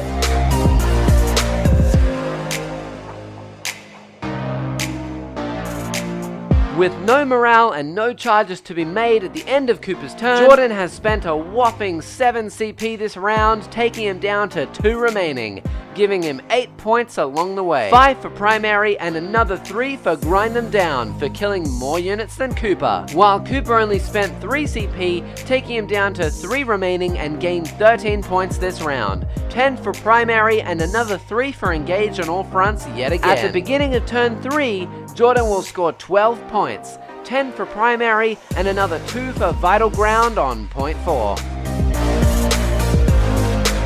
Remember when I said that game's gonna get weird? Well, it currently looks like we're literally about to swap deployment zones, so that's always fun when that happens, especially Tau and Custodes. Custodes are a slow army. Tau, very much stick to their own backfield. So the fact they're about to switch deployment zones on turn 3 is absolutely ridiculous. In terms of shooting Overwatch, I've never rolled Overwatch that well before, so it felt great. Usually my Overwatch is terrible, but that was something else. And yeah, so I killed enough that I'm happy with where I am. I'm kind of just know that my Riptide's going to be tagged for the rest of the game, but whatever. It's probably going to die, but I think my Cold Start commanders can just run across to the other side of the board and not get targeted anyway, so let's see how this game goes. Well, that went to hell in a handbasket kind of quickly. So turn 2's done, and I lost a lot more than I was hoping to gain out of it. Some unlucky rolls on my part, lucky rolls on Cooper's part. Losing the Custodian Guard onto that charge was just plain ridiculous. Shouldn't happen. And it was losing the Venatari as well hurt, but I always knew they were kind of going to be a sacrificial lamb once I didn't kill that commander. It was always going to be they're here to die now, guys. The tank dying also hurt. I'm now in a really, really bad position. There is a light at the end of the tunnel, maybe. If I can pull off a few tricks, put some pressure onto his home objective, and score a bit more points, but at the moment, it's looking dire. So let's see how the next turn goes. In the mid-game turn, Jordan attempts to close out Cooper by shuffling those bikers forwards into the Riptide and Cyclic Commander. The Vexilla guards point 4 as the Captain and the Terminators shuffle forwards as well. And lastly, the Melter Boys deep strike in the middle of the table, trying to make a charge onto the breaches on point 1. The shooting phase begins with Jordan shooting some bolter rounds from the Captain and Terminators into the broadside. With only 2 wounds left, Cooper manages to fail exactly 2 saves and decides to conserve some CP by letting it die. Hey, it's just enough! Broadside down! Okay. What is happening in this game? The boys in the back on point 2 turn around and don't like the cut of these crisis suits' jibs, so they kindly kill off 2 of their drones and an entire suit. And the bikers shoot all their melters into a Riptide shield generator for 0 damage. But with hurricane bolters, they manage to vaporize 5 breaches in the back with weight of dice. Jordan's last bit of shooting came from the newly arrived Melter Boys, who put 3 into the fish and 1 into the Riptide. The Riptide did need to CP a save roll to pass, but unfortunately for Jordan, he only got 1 wound through on the fish. However, it did do a total of 5 damage. In the charge phase, the Melter Boys use 1 CP for the Light of Thor from Asgard to get a 3d6 charge, discarding the lowest. And even then, they needed a reroll to make it onto point 1, where they of course quickly cut down all of those poor breaches. The bikers go into the commander and the Riptide, needing a 7, and just make it on a 7, surprisingly taking 0 damage from the commander and Riptide on Overwatch. And the captain attempts a 10-inch charge, but falls 1 inch short. Hashtag Custodes problems. In combat, the bikers put everything into the Riptide aside from one biker into the commander. The commander luckily survives, and the Riptide also luckily passes everything except for one save, which does the max of 3 damage, bringing the tide down to 6 wounds remaining. The Riptide doesn't like this very much and fly kicks one of them in the face for a huge 1 damage in return. Bringing us to Cooper's turn 3, where he actually elects to stay in combat with the Riptide, as his relic ion cannon is not a blast weapon, and so can be fired in combat. The Flamer crisis suits jump forwards towards point 2, and essentially every model Cooper has on the top half of the board congeals onto point 1 to surround those Custodes.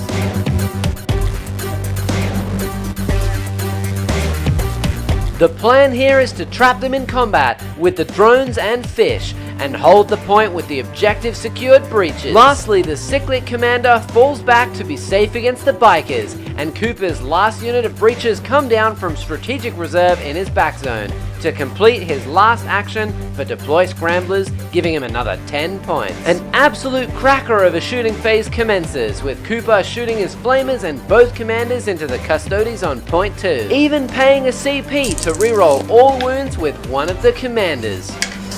Did it work? I missed 2. Is this from both commanders? This is one commander. So he's rerolling wound. Oh my god! No words? Wow! All 3 rerolled into a fail. Yeah. 1 wound. 4 pinfall. All good. Fine. Fuck me! Oh my. And he still manages to fail every single one, meaning those Custodes take 0 damage from everything. Even worse, the breaches, drones, and devilfish all fire into the Melter Boys on point 1 and only manage to get 2 wounds through. However, the crisis suits down bottom do manage to get 1 wound through on the Terminators, actually killing a model after he had taken those 3 mortal wounds from the explosion. And the Riptide fires into the bikers in combat, getting 3 wounds on them, forcing Jordan to reroll a save after failing all 3. Cooper was, however, trying to conserve wounds without overcharging, and so only 1 bike died and 1 was left on 1 wound, which only had to pass 1 more 2+ save from the SMS. Yep. Just roll a 1, please. 2 up. Oh! So we killed 2. Ridiculous.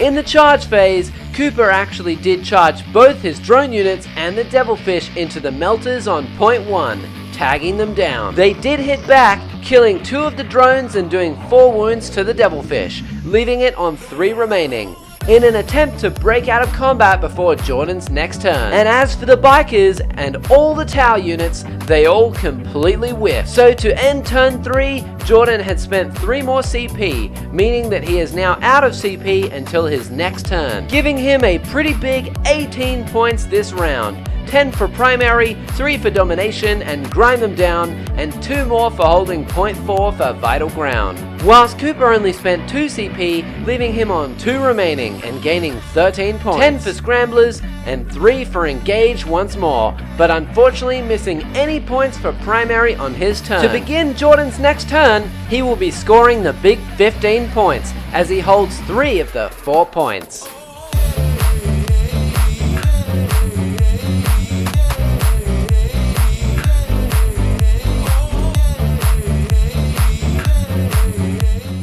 So that shooting phase went terribly. There's something very Warhammer about setting up, you know, your all plans and then you fail to wound a single model and then you sit in the corner and cry. The game kind of flipped on its head after that. I think Jordan's got the lead now. It's going to be very weird to see how things go from here. There's some weird plays that can happen and some dice rolls will come very clutch in these last few rounds, because if someone's dice just fails on a turn, the game's over. And so yeah, I just hope that I get the luck that I didn't have against Tate. Swings and roundabouts. Turn 3 was interesting to say at the least. I have actually taken the lead somehow now. It's very close though. I have very, very few units on the board, and there's a lot of gunfire that can still happen and murder pretty much my entire army. But there's a shot. There is a silver lining, and I am grabbing onto it and hoping it's gonna work. Let's see how turn 4 goes. Beginning the long slog that is turn 4 with a few shuffles from Jordan's Golden Boys. He attempts to maintain his hold of these objectives. The Terminators go for a jog towards the airburst crisis suits in the bottom corner. The Vexilla holds his own on point 4, and the Captain Commander leads his own charge against the Riptide to rescue his bikers. Starting the shooting phase with him, both his grenade launcher and his bolter do absolutely nothing to the mighty armor of the shield drones behind this Riptide. The Terminators push 3 damage with their grenade launchers and bolters onto the crisis suits, killing one of them. And the Sagittarium on point 2 shoot across the board into some breaches for 5 wounds. 1 is passed to a drone, 3 more are saved, and only 1 breacher is killed, meaning that Jordan will have to do his dirty work in the assault phase. The Captain Commander takes a wound on his way in against the Riptide from a supporting fire, overwatching Cyclic Commander cowering behind it. The Sagittarium go in against the Flamer crisis suits, losing 1 of them and bringing the other one down to 2 wounds remaining. And the Terminators go into the crisis suits on a 9-inch charge, swinging first to kill only 1 of them, as Cooper realizes he forgot he had an Iridium suit in this squad.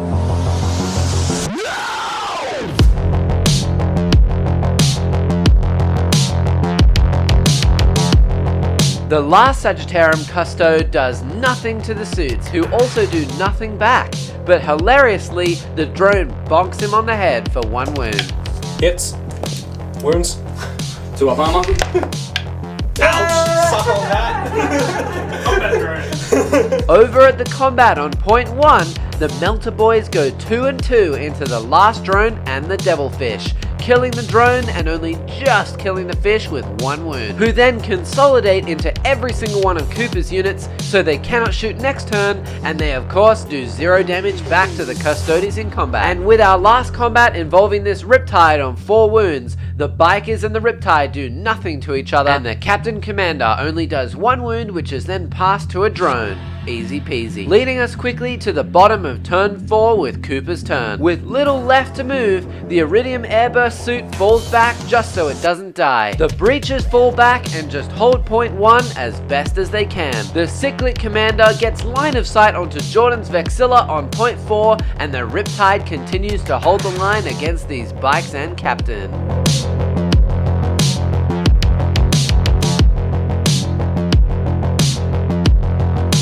But most importantly, the 2 Cold Star Commanders worth 5 points each vanish behind terrain in the top left corner to guarantee some points. And in Cooper's second last shooting phase, the Riptide goes first into the 2 remaining Bikers, only killing 1 of them off and leaving just 1 left. Cooper then spends his last 2 CP on giving reroll hits of 1 and all wound rolls to the Cyclic Commander, who gives it his all to kill the Vexilla off point 4. He only barely does enough damage with 3d3 damage to kill him off, removing the threat from point 4. Well, it's really loud anyway. Alright, so Plus is that good to I go? can see it, Yep, from, roll. but I generally match the... Damage. 5 damage. Lucky. Wow! I had CP, okay? Yeah. I had a CP, don't call me lucky.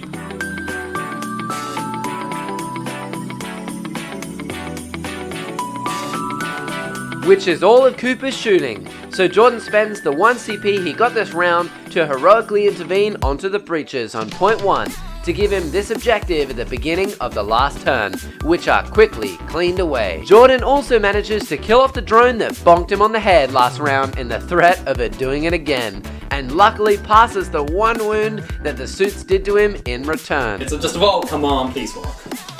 Please. Yeah, 5. All boiling down to the last combat with this Riptide. The Riptide and the Biker do nothing to each other once more, but the Captain Commander does manage to push through a normal wound and a double damage wound. The normal wound is passed to a drone, but the other wound... And the normal saviors. Okay. So a drone dies, and Yep. then you gotta pass your save. And then a 3-up invuln for the double. And my last CP to reroll that. Yep. Oh my god. This Riptide is hanging on to life by a thread. It's 2d3. Okay. I have to roll a 4, which is average, but You gotta roll a 5 on one of them, really. He's alive on a win! No! Oh my god! he can't be a Wow. He can't be To end turn 4, Jordan of course is out of CP and gains a huge 26 points this round. 15 for primary, 5 for vital ground, 3 for domination, and 3 more for grind them down. While poor Cooper spends 2 CP, leaving him on 1 left and only scores 8 points. 5 for primary and 3 more for engage thanks to those sneaky breaches sitting on the floating islands and drones in the corners. But in turn 5, Jordan is going to score that big 15 points again. So let's see if Cooper can bring it back.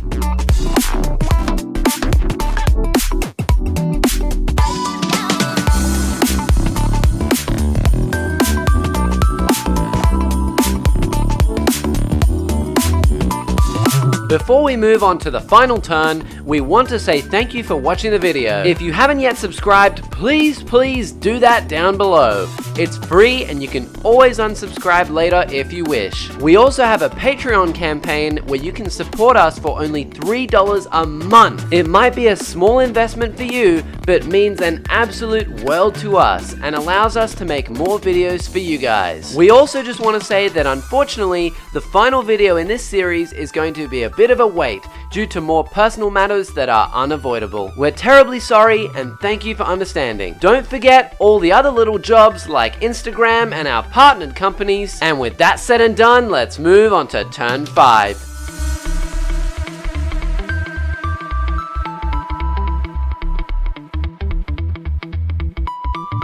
Coming right down to turn 5, Jordan actually has nothing left to move, as all he needs to do is guard these objectives. The Terminators are the only unit who can shoot, and they make quick work of the last Crisis Suit, before charging headfirst into the Cyclic Commander who, in classic Cooper fashion, kills himself. On point 2, the Crisis Suits hit the last Sagittarium and fail to kill him yet again, and the guard only does 1 wound in return. Before we come to the all-important Riptide combat, where unsurprisingly the Biker and the Riptide do nothing to each other once more. And fortunately for Cooper, the Captain Commander only wounds twice and they're both passed to his 3 remaining drones nearby.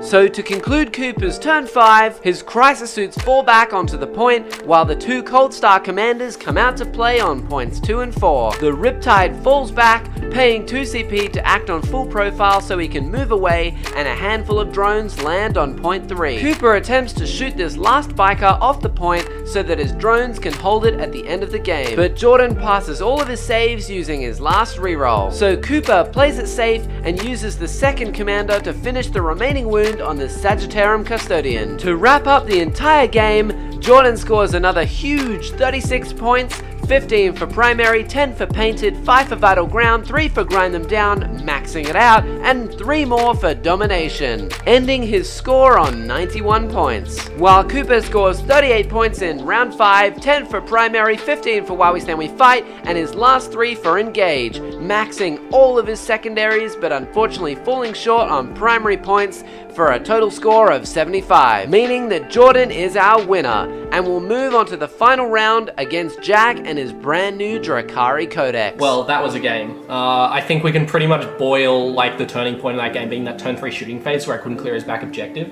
Running the math through my head, if everything else plays out, that is actually a 20-point swing overall, which is, you know, that's actually the game. But yeah, it was very fun the whole way through. Enjoyed every moment of it. Unfortunately, now I'm out of the tournament. I think I scored more points than Neil though, so I get 3rd. So bronze medal with towers. I'm pretty happy with that. And yeah, it was a great one. I think I did make Jordan a little surprised with the charge, so I did make all 3 of my objectives in the end. So yeah, thanks for having me along, Jackson, and yeah. Well, that went interestingly. So I did win in the end, which means I'm moving on to the finals. But overall, that was a very, very close game. Far closer than I was hoping it would be. It was a fun game, thankfully, so that was good. But unfortunately, I did not kill my Riptide and take him back, and that is a great sadness to me. But it was just a fun game. Yeah, and looking forward to the finals now, facing the Dark Elder with their shiny new codex. I am very scared, and we can see how it goes. Alright, Jordan failed to take back his Riptide, so it's legally mine now. Very good. Do you want a cringy send-off? I'm good. I'm good. Tune in next time to see the final result in the near future. Thank you for watching, and with that, my name has been Jack. Peace.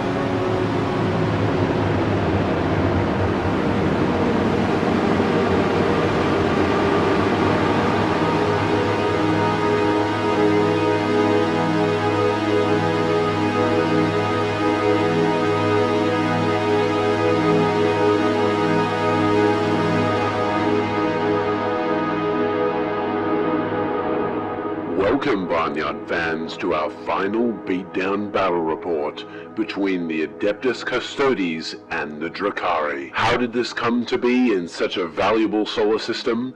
Well, after emerging from Komora in search of a resupply, the Drukhari quickly found themselves ambushed by emerging Necrons who wanted to retake their planet. Though the tired Necrons stood little chance against the Aldari and were disposed of, only for the Drukhari to look up and see reinforcements arriving in the form of Craftworld Il Solis. Before this recruiting Craftworld could make contact, they were ambushed by the Adeptus Custodes, who came on Golden Light to purge the Xenos threat and take this Craftworld for themselves. Alongside their brethren the Deathwatch, who approached from the west, bringing with them a storm of firepower large enough to cleanse Arthon of its Ork population, led by Golda Shoulder. Before these two forces could rendezvous, they were met by an approaching Tau force of Farsight Enclave's Tau, who had just finished defending their outpost on Namibius Prime, against none other than Mortarion and his DeathGuard legions himself. Perhaps feeling too proud, the Tau bit off more than they can chew by flying head-on into the Custodes. They were quickly cleansed, but after defeating them, they realized the bloodthirsty Deathwatch had gone in for the kill on the Drukhari alone. Perhaps it was a cruel trap or the twist of Khorne, but the Drukhari were able to eradicate this force of Deathwatch in an ambush before the Custodes even noticed. Now we find ourselves at the final battle. Who will take the prize of Pavonis for themselves? The proud and loyal Adeptus Custodes, or the cunning and vicious Drukhari?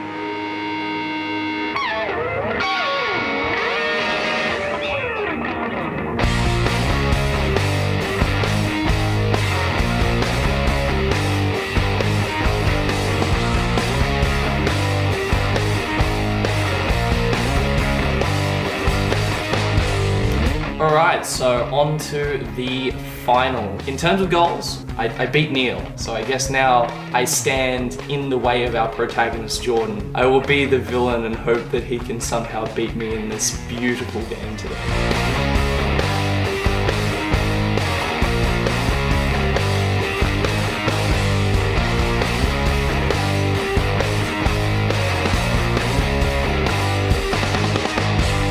Back again. Won the last game. I wish I came in here to just have fun, and I'm definitely doing that. Now it seems I'm facing the grand villain that has arisen from this tournament, so we'll see how I go. Hopefully I can win. I don't know. I've never faced Drukhari, Dark Elder, what the hell they're called nowadays, but I'm crossing my fingers. Help. Today's game is Priority Target. Players must fight this final battle for the control of Pavonis by attempting to hold one objective for 5 points, 2 for 10, and more than their opponent for 15 points. The players have also moved 2 objectives each up to 6 inches and elected a priority objective that you can hold for the mission secondary.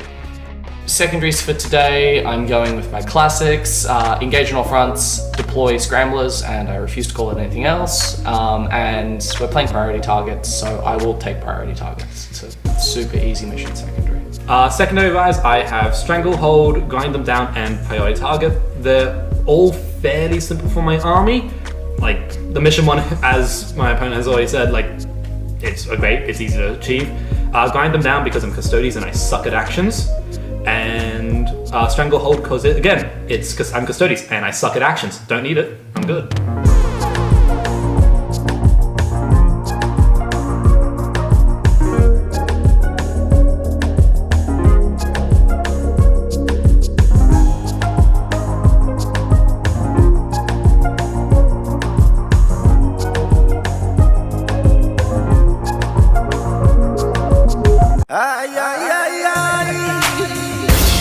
A very quiet turn 1 begins as both players scout each other, determined not to take the first turn. The Custodes are the first to move and shuffle all of their units forward slightly, with the tank taking the bottom right flank, the bikers on the top, and some termies and guard in the middle. With only a very small bit of shooting across the board, everything either misses, doesn't wound, or is saved by our in-house villain. All aside from some bolter shots from the Coronis Grav tank into Jack's Succubus Raider for 3 wounds. With no charges to be done, Jack takes his first turn.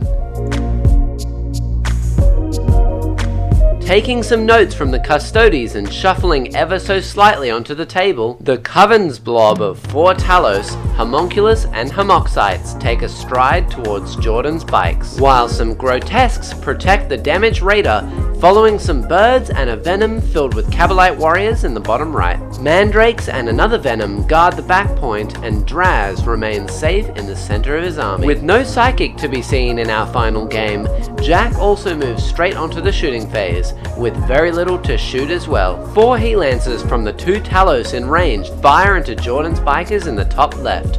He spends a CP to use Transhuman, so he can only be wounded on a 4+. Jack does get 1 wound through though, which Jordan does not CP, but Jack does after rolling a 1 for the damage, becoming a 2 and wiping out one of those bikers. Oh, yeah, we'll CP that. Get 1.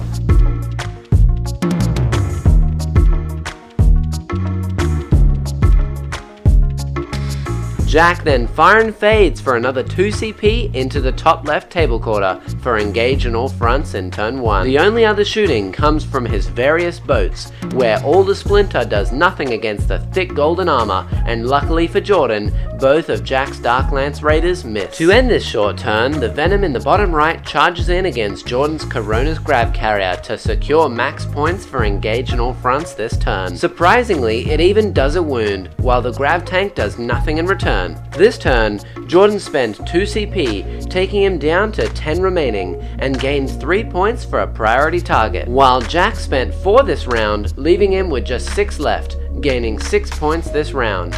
3 for engage on all fronts, and 3 for priority target as we move on to round 2. Alright, so turn 1 was really interesting from both of us. We're both kind of just setting up into our defensive positions. I made a nice 8-inch charge on a bike to get engage point, or not on a bike, sorry, on the transport to get engage, which is always fun. Fire and fading Talos for it as well, so we're pulling at all the stops for 3 engage points. Jordan's gonna score 10 primary this turn, can't really stop that, but I think I'm gonna just have to play the game on the secondaries and try and make sure that I get in there. Turn 1 went about how I expected it to, with me going first. I really didn't want to go first because I played hyper defensive, knowing the fact of there's some Heat Lancers coming my way, and his arm is all about melee, so I want to be able to react to where he moves. So unfortunately, got for turn 1, didn't do anything, but I'm on some objectives. I'll have to just play to the primaries. Secondaries I think are going to be a little bit of a struggle this game round, but we'll have to see how it goes.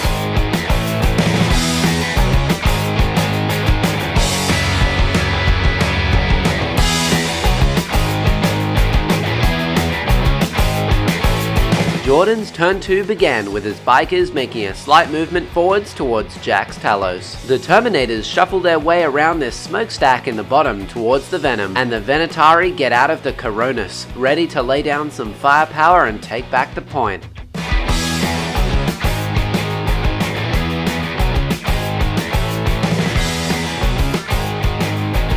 A Captain Commander and some guards stay back behind the Coronis to support the guard on Jordan's backpoint. A swift shooting phase then commenced with the Grav Carrier into the Venom in combat, sadly leaving it with just 1 wound.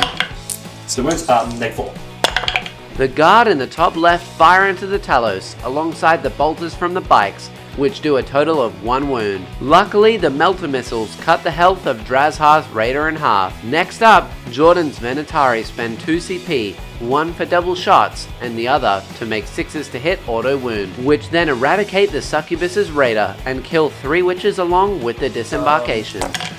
I lose... That's 3 ones. 3 witches. The rest of Jordan's shots either miss or do very little across the whole board, so we move on to the charge phase, where the guard and bikers in the top left charge Jack's Talos, and the Venatari charge the Razorwing blocks.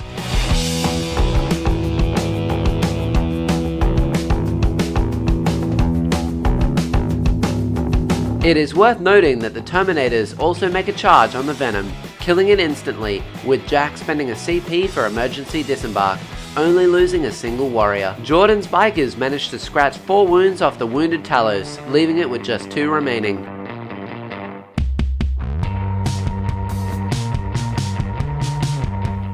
Which then interrupt, and Jack very cleverly piles into the guard to attack them as well, using his scalpels one at a time until Jordan takes a save on his Storm Shield. Hit. I don't wound. I'll do another macro scalpel. Yep. I don't know what it does, but punch. I miss. I hit. I'm gonna keep going until I wound with 1. It's the 4th. It wounds. Okay. So who's taking this? It's Snake 2. I'll take on 1 Storm Shield, there's 2 of the unit. Yep, cool. 3 up and all good. Yep. I'll do my Echo Injectors. So both hit. You take 2d3 mortal wounds. And you started on a Storm Shield, so... Does it have to, even though there's no wounds have been allocated Yes. yet? Taking Why I did it 1 at a time. 3 wounds, so he dies. So 1 Storm Shield is dead. This means the Ichor Injectors that follow with mortal wounds must kill off the shield bearer, and the rest of the attacks do nothing, leaving 2 left. Jordan's 2 guard then finish off the wounded Talos, which doesn't explode, before the Venatari on the other side of the board hit everything, wound everything, and Jack gets no saves. So 12 attacks do exactly 12 wounds and finish off the birds. In Jack's turn, his newly disembarked Kabalite warriors move further into Jordan's zone to sacrifice their lives in completing Jack's action for the 2nd time this game. Jack also spends a CP on his unit of 1 Talos for fall back and charge in the top left, shuffling the Coven's blob forward to combat the bikers and guard. The Succubus, Grotesques, and Incubi all make a sudden advance forward to attack Jordan's Venatari. And to begin the shooting phase, Jack throws his once per game grenade from the Homunculus onto Jordan's guard, doing 2 mortal wounds. And the newly arrived Scourge unit carrying Shredders finish off the Spearmen on 1 wound. The unit of 2 Talos shoot their Heat Lancers into the bikes, only getting 1 wound through, which does 3 damage and leaves a bike on 1 wound. This is then remedied by a Splinter Storm of poison from the Kabalites and Venom holding Jack's back point. Yes, sir. Always wound on a 4. Only be wounded on a 4? 3 wounds. wound on a 4. 3 wounds? 3, 2. Nice!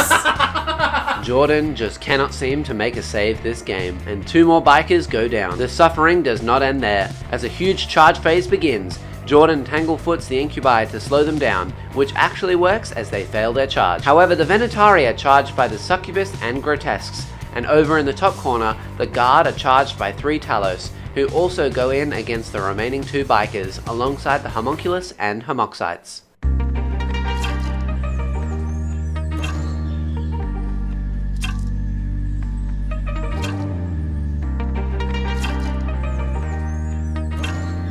Jordan's rolls continue to astound us all, as he manages to fail 7 4+ vulnerable saves in a row for his Venatari against the Succubus, killing 3.5 of them, who are then finished off by the 4 Grotesques.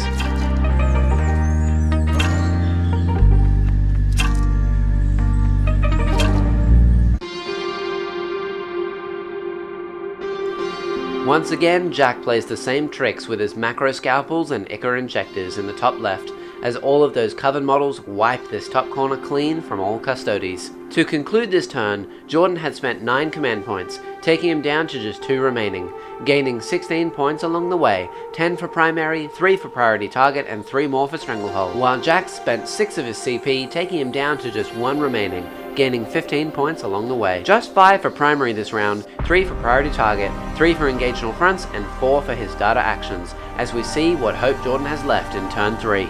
Jordan gets called a lot of names. 1001s is probably the one that I've known him by for a while, but that was rough. Like, it's it's never fun to watch like dice go that far one way, especially when like he played that turn so well. Like Tanglefoot was really good, it denied my incubi, I had to CP elsewhere for a charge. Basically I just hope that the luck kind of swings back.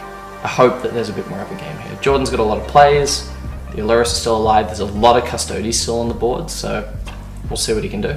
So that was a turn. My old moniker of Lord of 1,000 Ones has come back. I think didn't make a single save in one of those combats, which has hurt badly. But I might be able to get myself out of this. There's a couple of tricks I can try and play, but it is looking very dire. Very, very dire.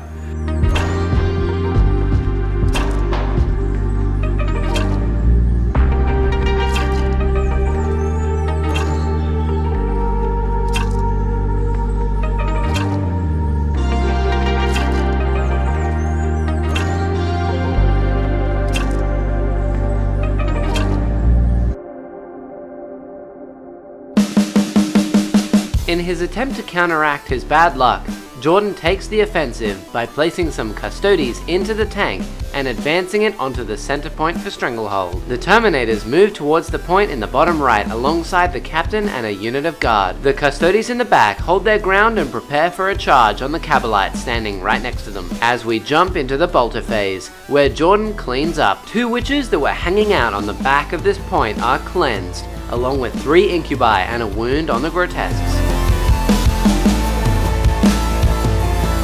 The only other shooting comes from Jordan's home objective, which only managed a single wound on Drazhar's Raider, which leads us on to yet another huge charge phase. As I'm sure you can guess, every last golden warrior available charges in against the Grotesques, alongside their captain who charges the Succubus, in search of avenging their brethren. As a side note, the guard on Jordan's home point do charge the Kabalites as well and make quick work of them after all other combats are finished. But first to go is the captain, who swings against the Succubus. And strength 6, so I'm winning on 2s, so I don't need to boost my wounding at all. So hitting, all hit.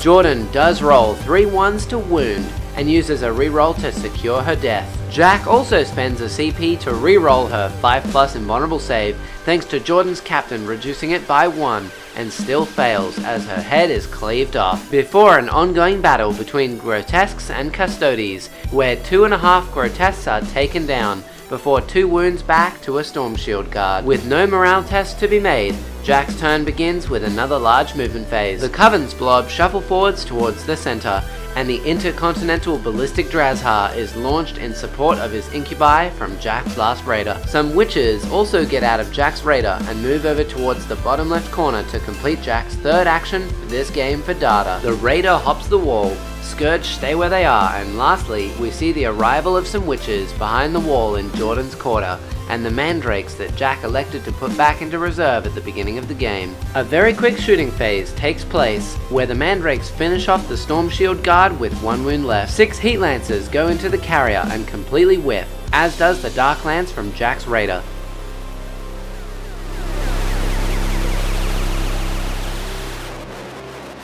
Before the charge phase begins, and 2 Talos charge alongside the Beastmaster into Jordan's carrier, and Drazhar, the 2 incubi, and the other unit of 5 incubi all go in against the Terminators and guard. Unluckily for Jordan, Drazhar makes his Terminators fight last, as he watches on for a moment as he tears apart 2 Terminators. Although Jordan then interrupts with his captain, who had intervened onto the Grotesques, allowing him to use Unstoppable Commander and move into the fresh unit of incubi, killing 3 of them and leaving just 2 left. Those incubi managed a total of 2 wounds through on the captain, while the other incubi and Drazhar kill every other model except for 1 Terminator.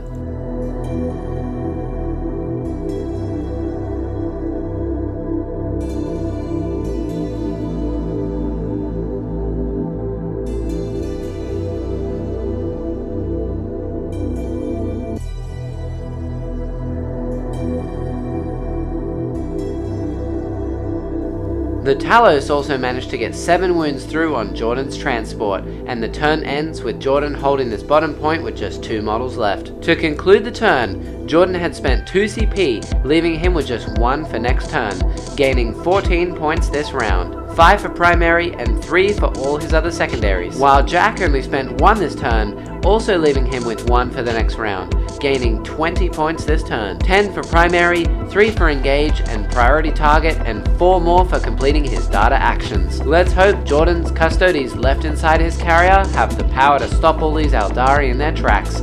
I think I'm starting to just kill too many Custodes that Jordan might not have a game, but his captain's still alive. I'm running out of incubi, I'm running out of fast combat units. It's now just down to my covens and their little brick. Drozar is still alive, obviously that's a big deal. Getting him to combat was huge. Jordan's still got a lot of OBSEC. I'm very much running out of OBSEC. And yeah, this is gonna be tight. I think Jordan's definitely got some game in him still. I'm on the back foot. Like, there's no denying I am on the back foot. Drozar being Drozar and the nuclear warhead that he is, killed my Terminators. Effectively, I have 1 Terminator left standing, which is not going to do too much, but it can have some utility. I'm still holding 2 points. Jack has a lot less OBSEC than I do. So I'm going to try and bend that to my advantage, but we'll see how it goes. There's a chance. Slim, but a chance.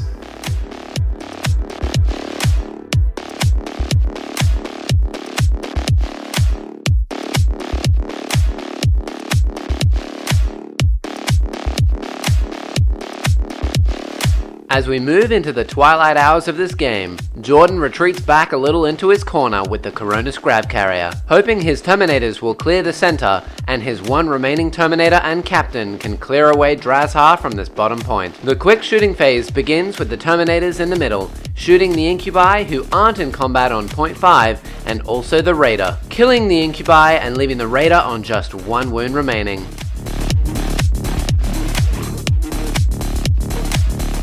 The guard in the back also make quick work of those pesky mandrakes who dropped in during Jack's last turn, bringing us to the charge phase, where the Terminators in the middle charge and kill off the Beastmaster, and the guard on Jordan's home point make a huge charge. Let's do the Hail Mary charge first. Yeah. 12! Yay! Onto the Witches in the corner, killing off 4 of them and watching as the other one runs away to morale.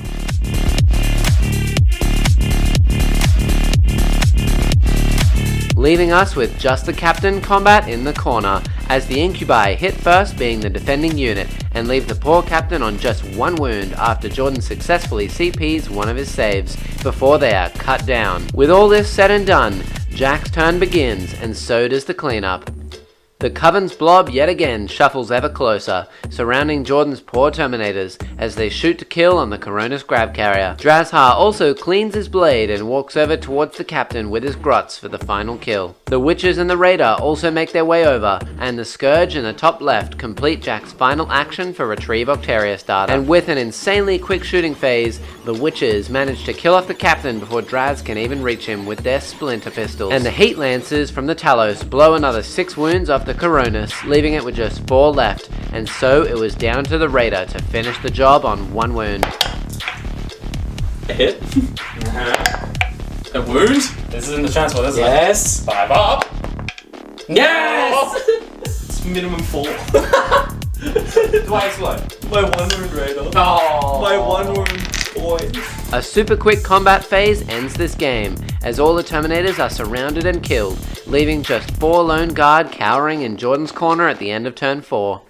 To round out this turn, Jordan scored a total of 19 points, 10 for primary and 3 for each of his secondaries, while Jack scored another 20, also 10 for primary, with the 3 for engage and priority target and 4 for his last data action. As for the final turn of the game, Jordan does score another 8 points for primary and his final priority target point, while Jack scores another 21.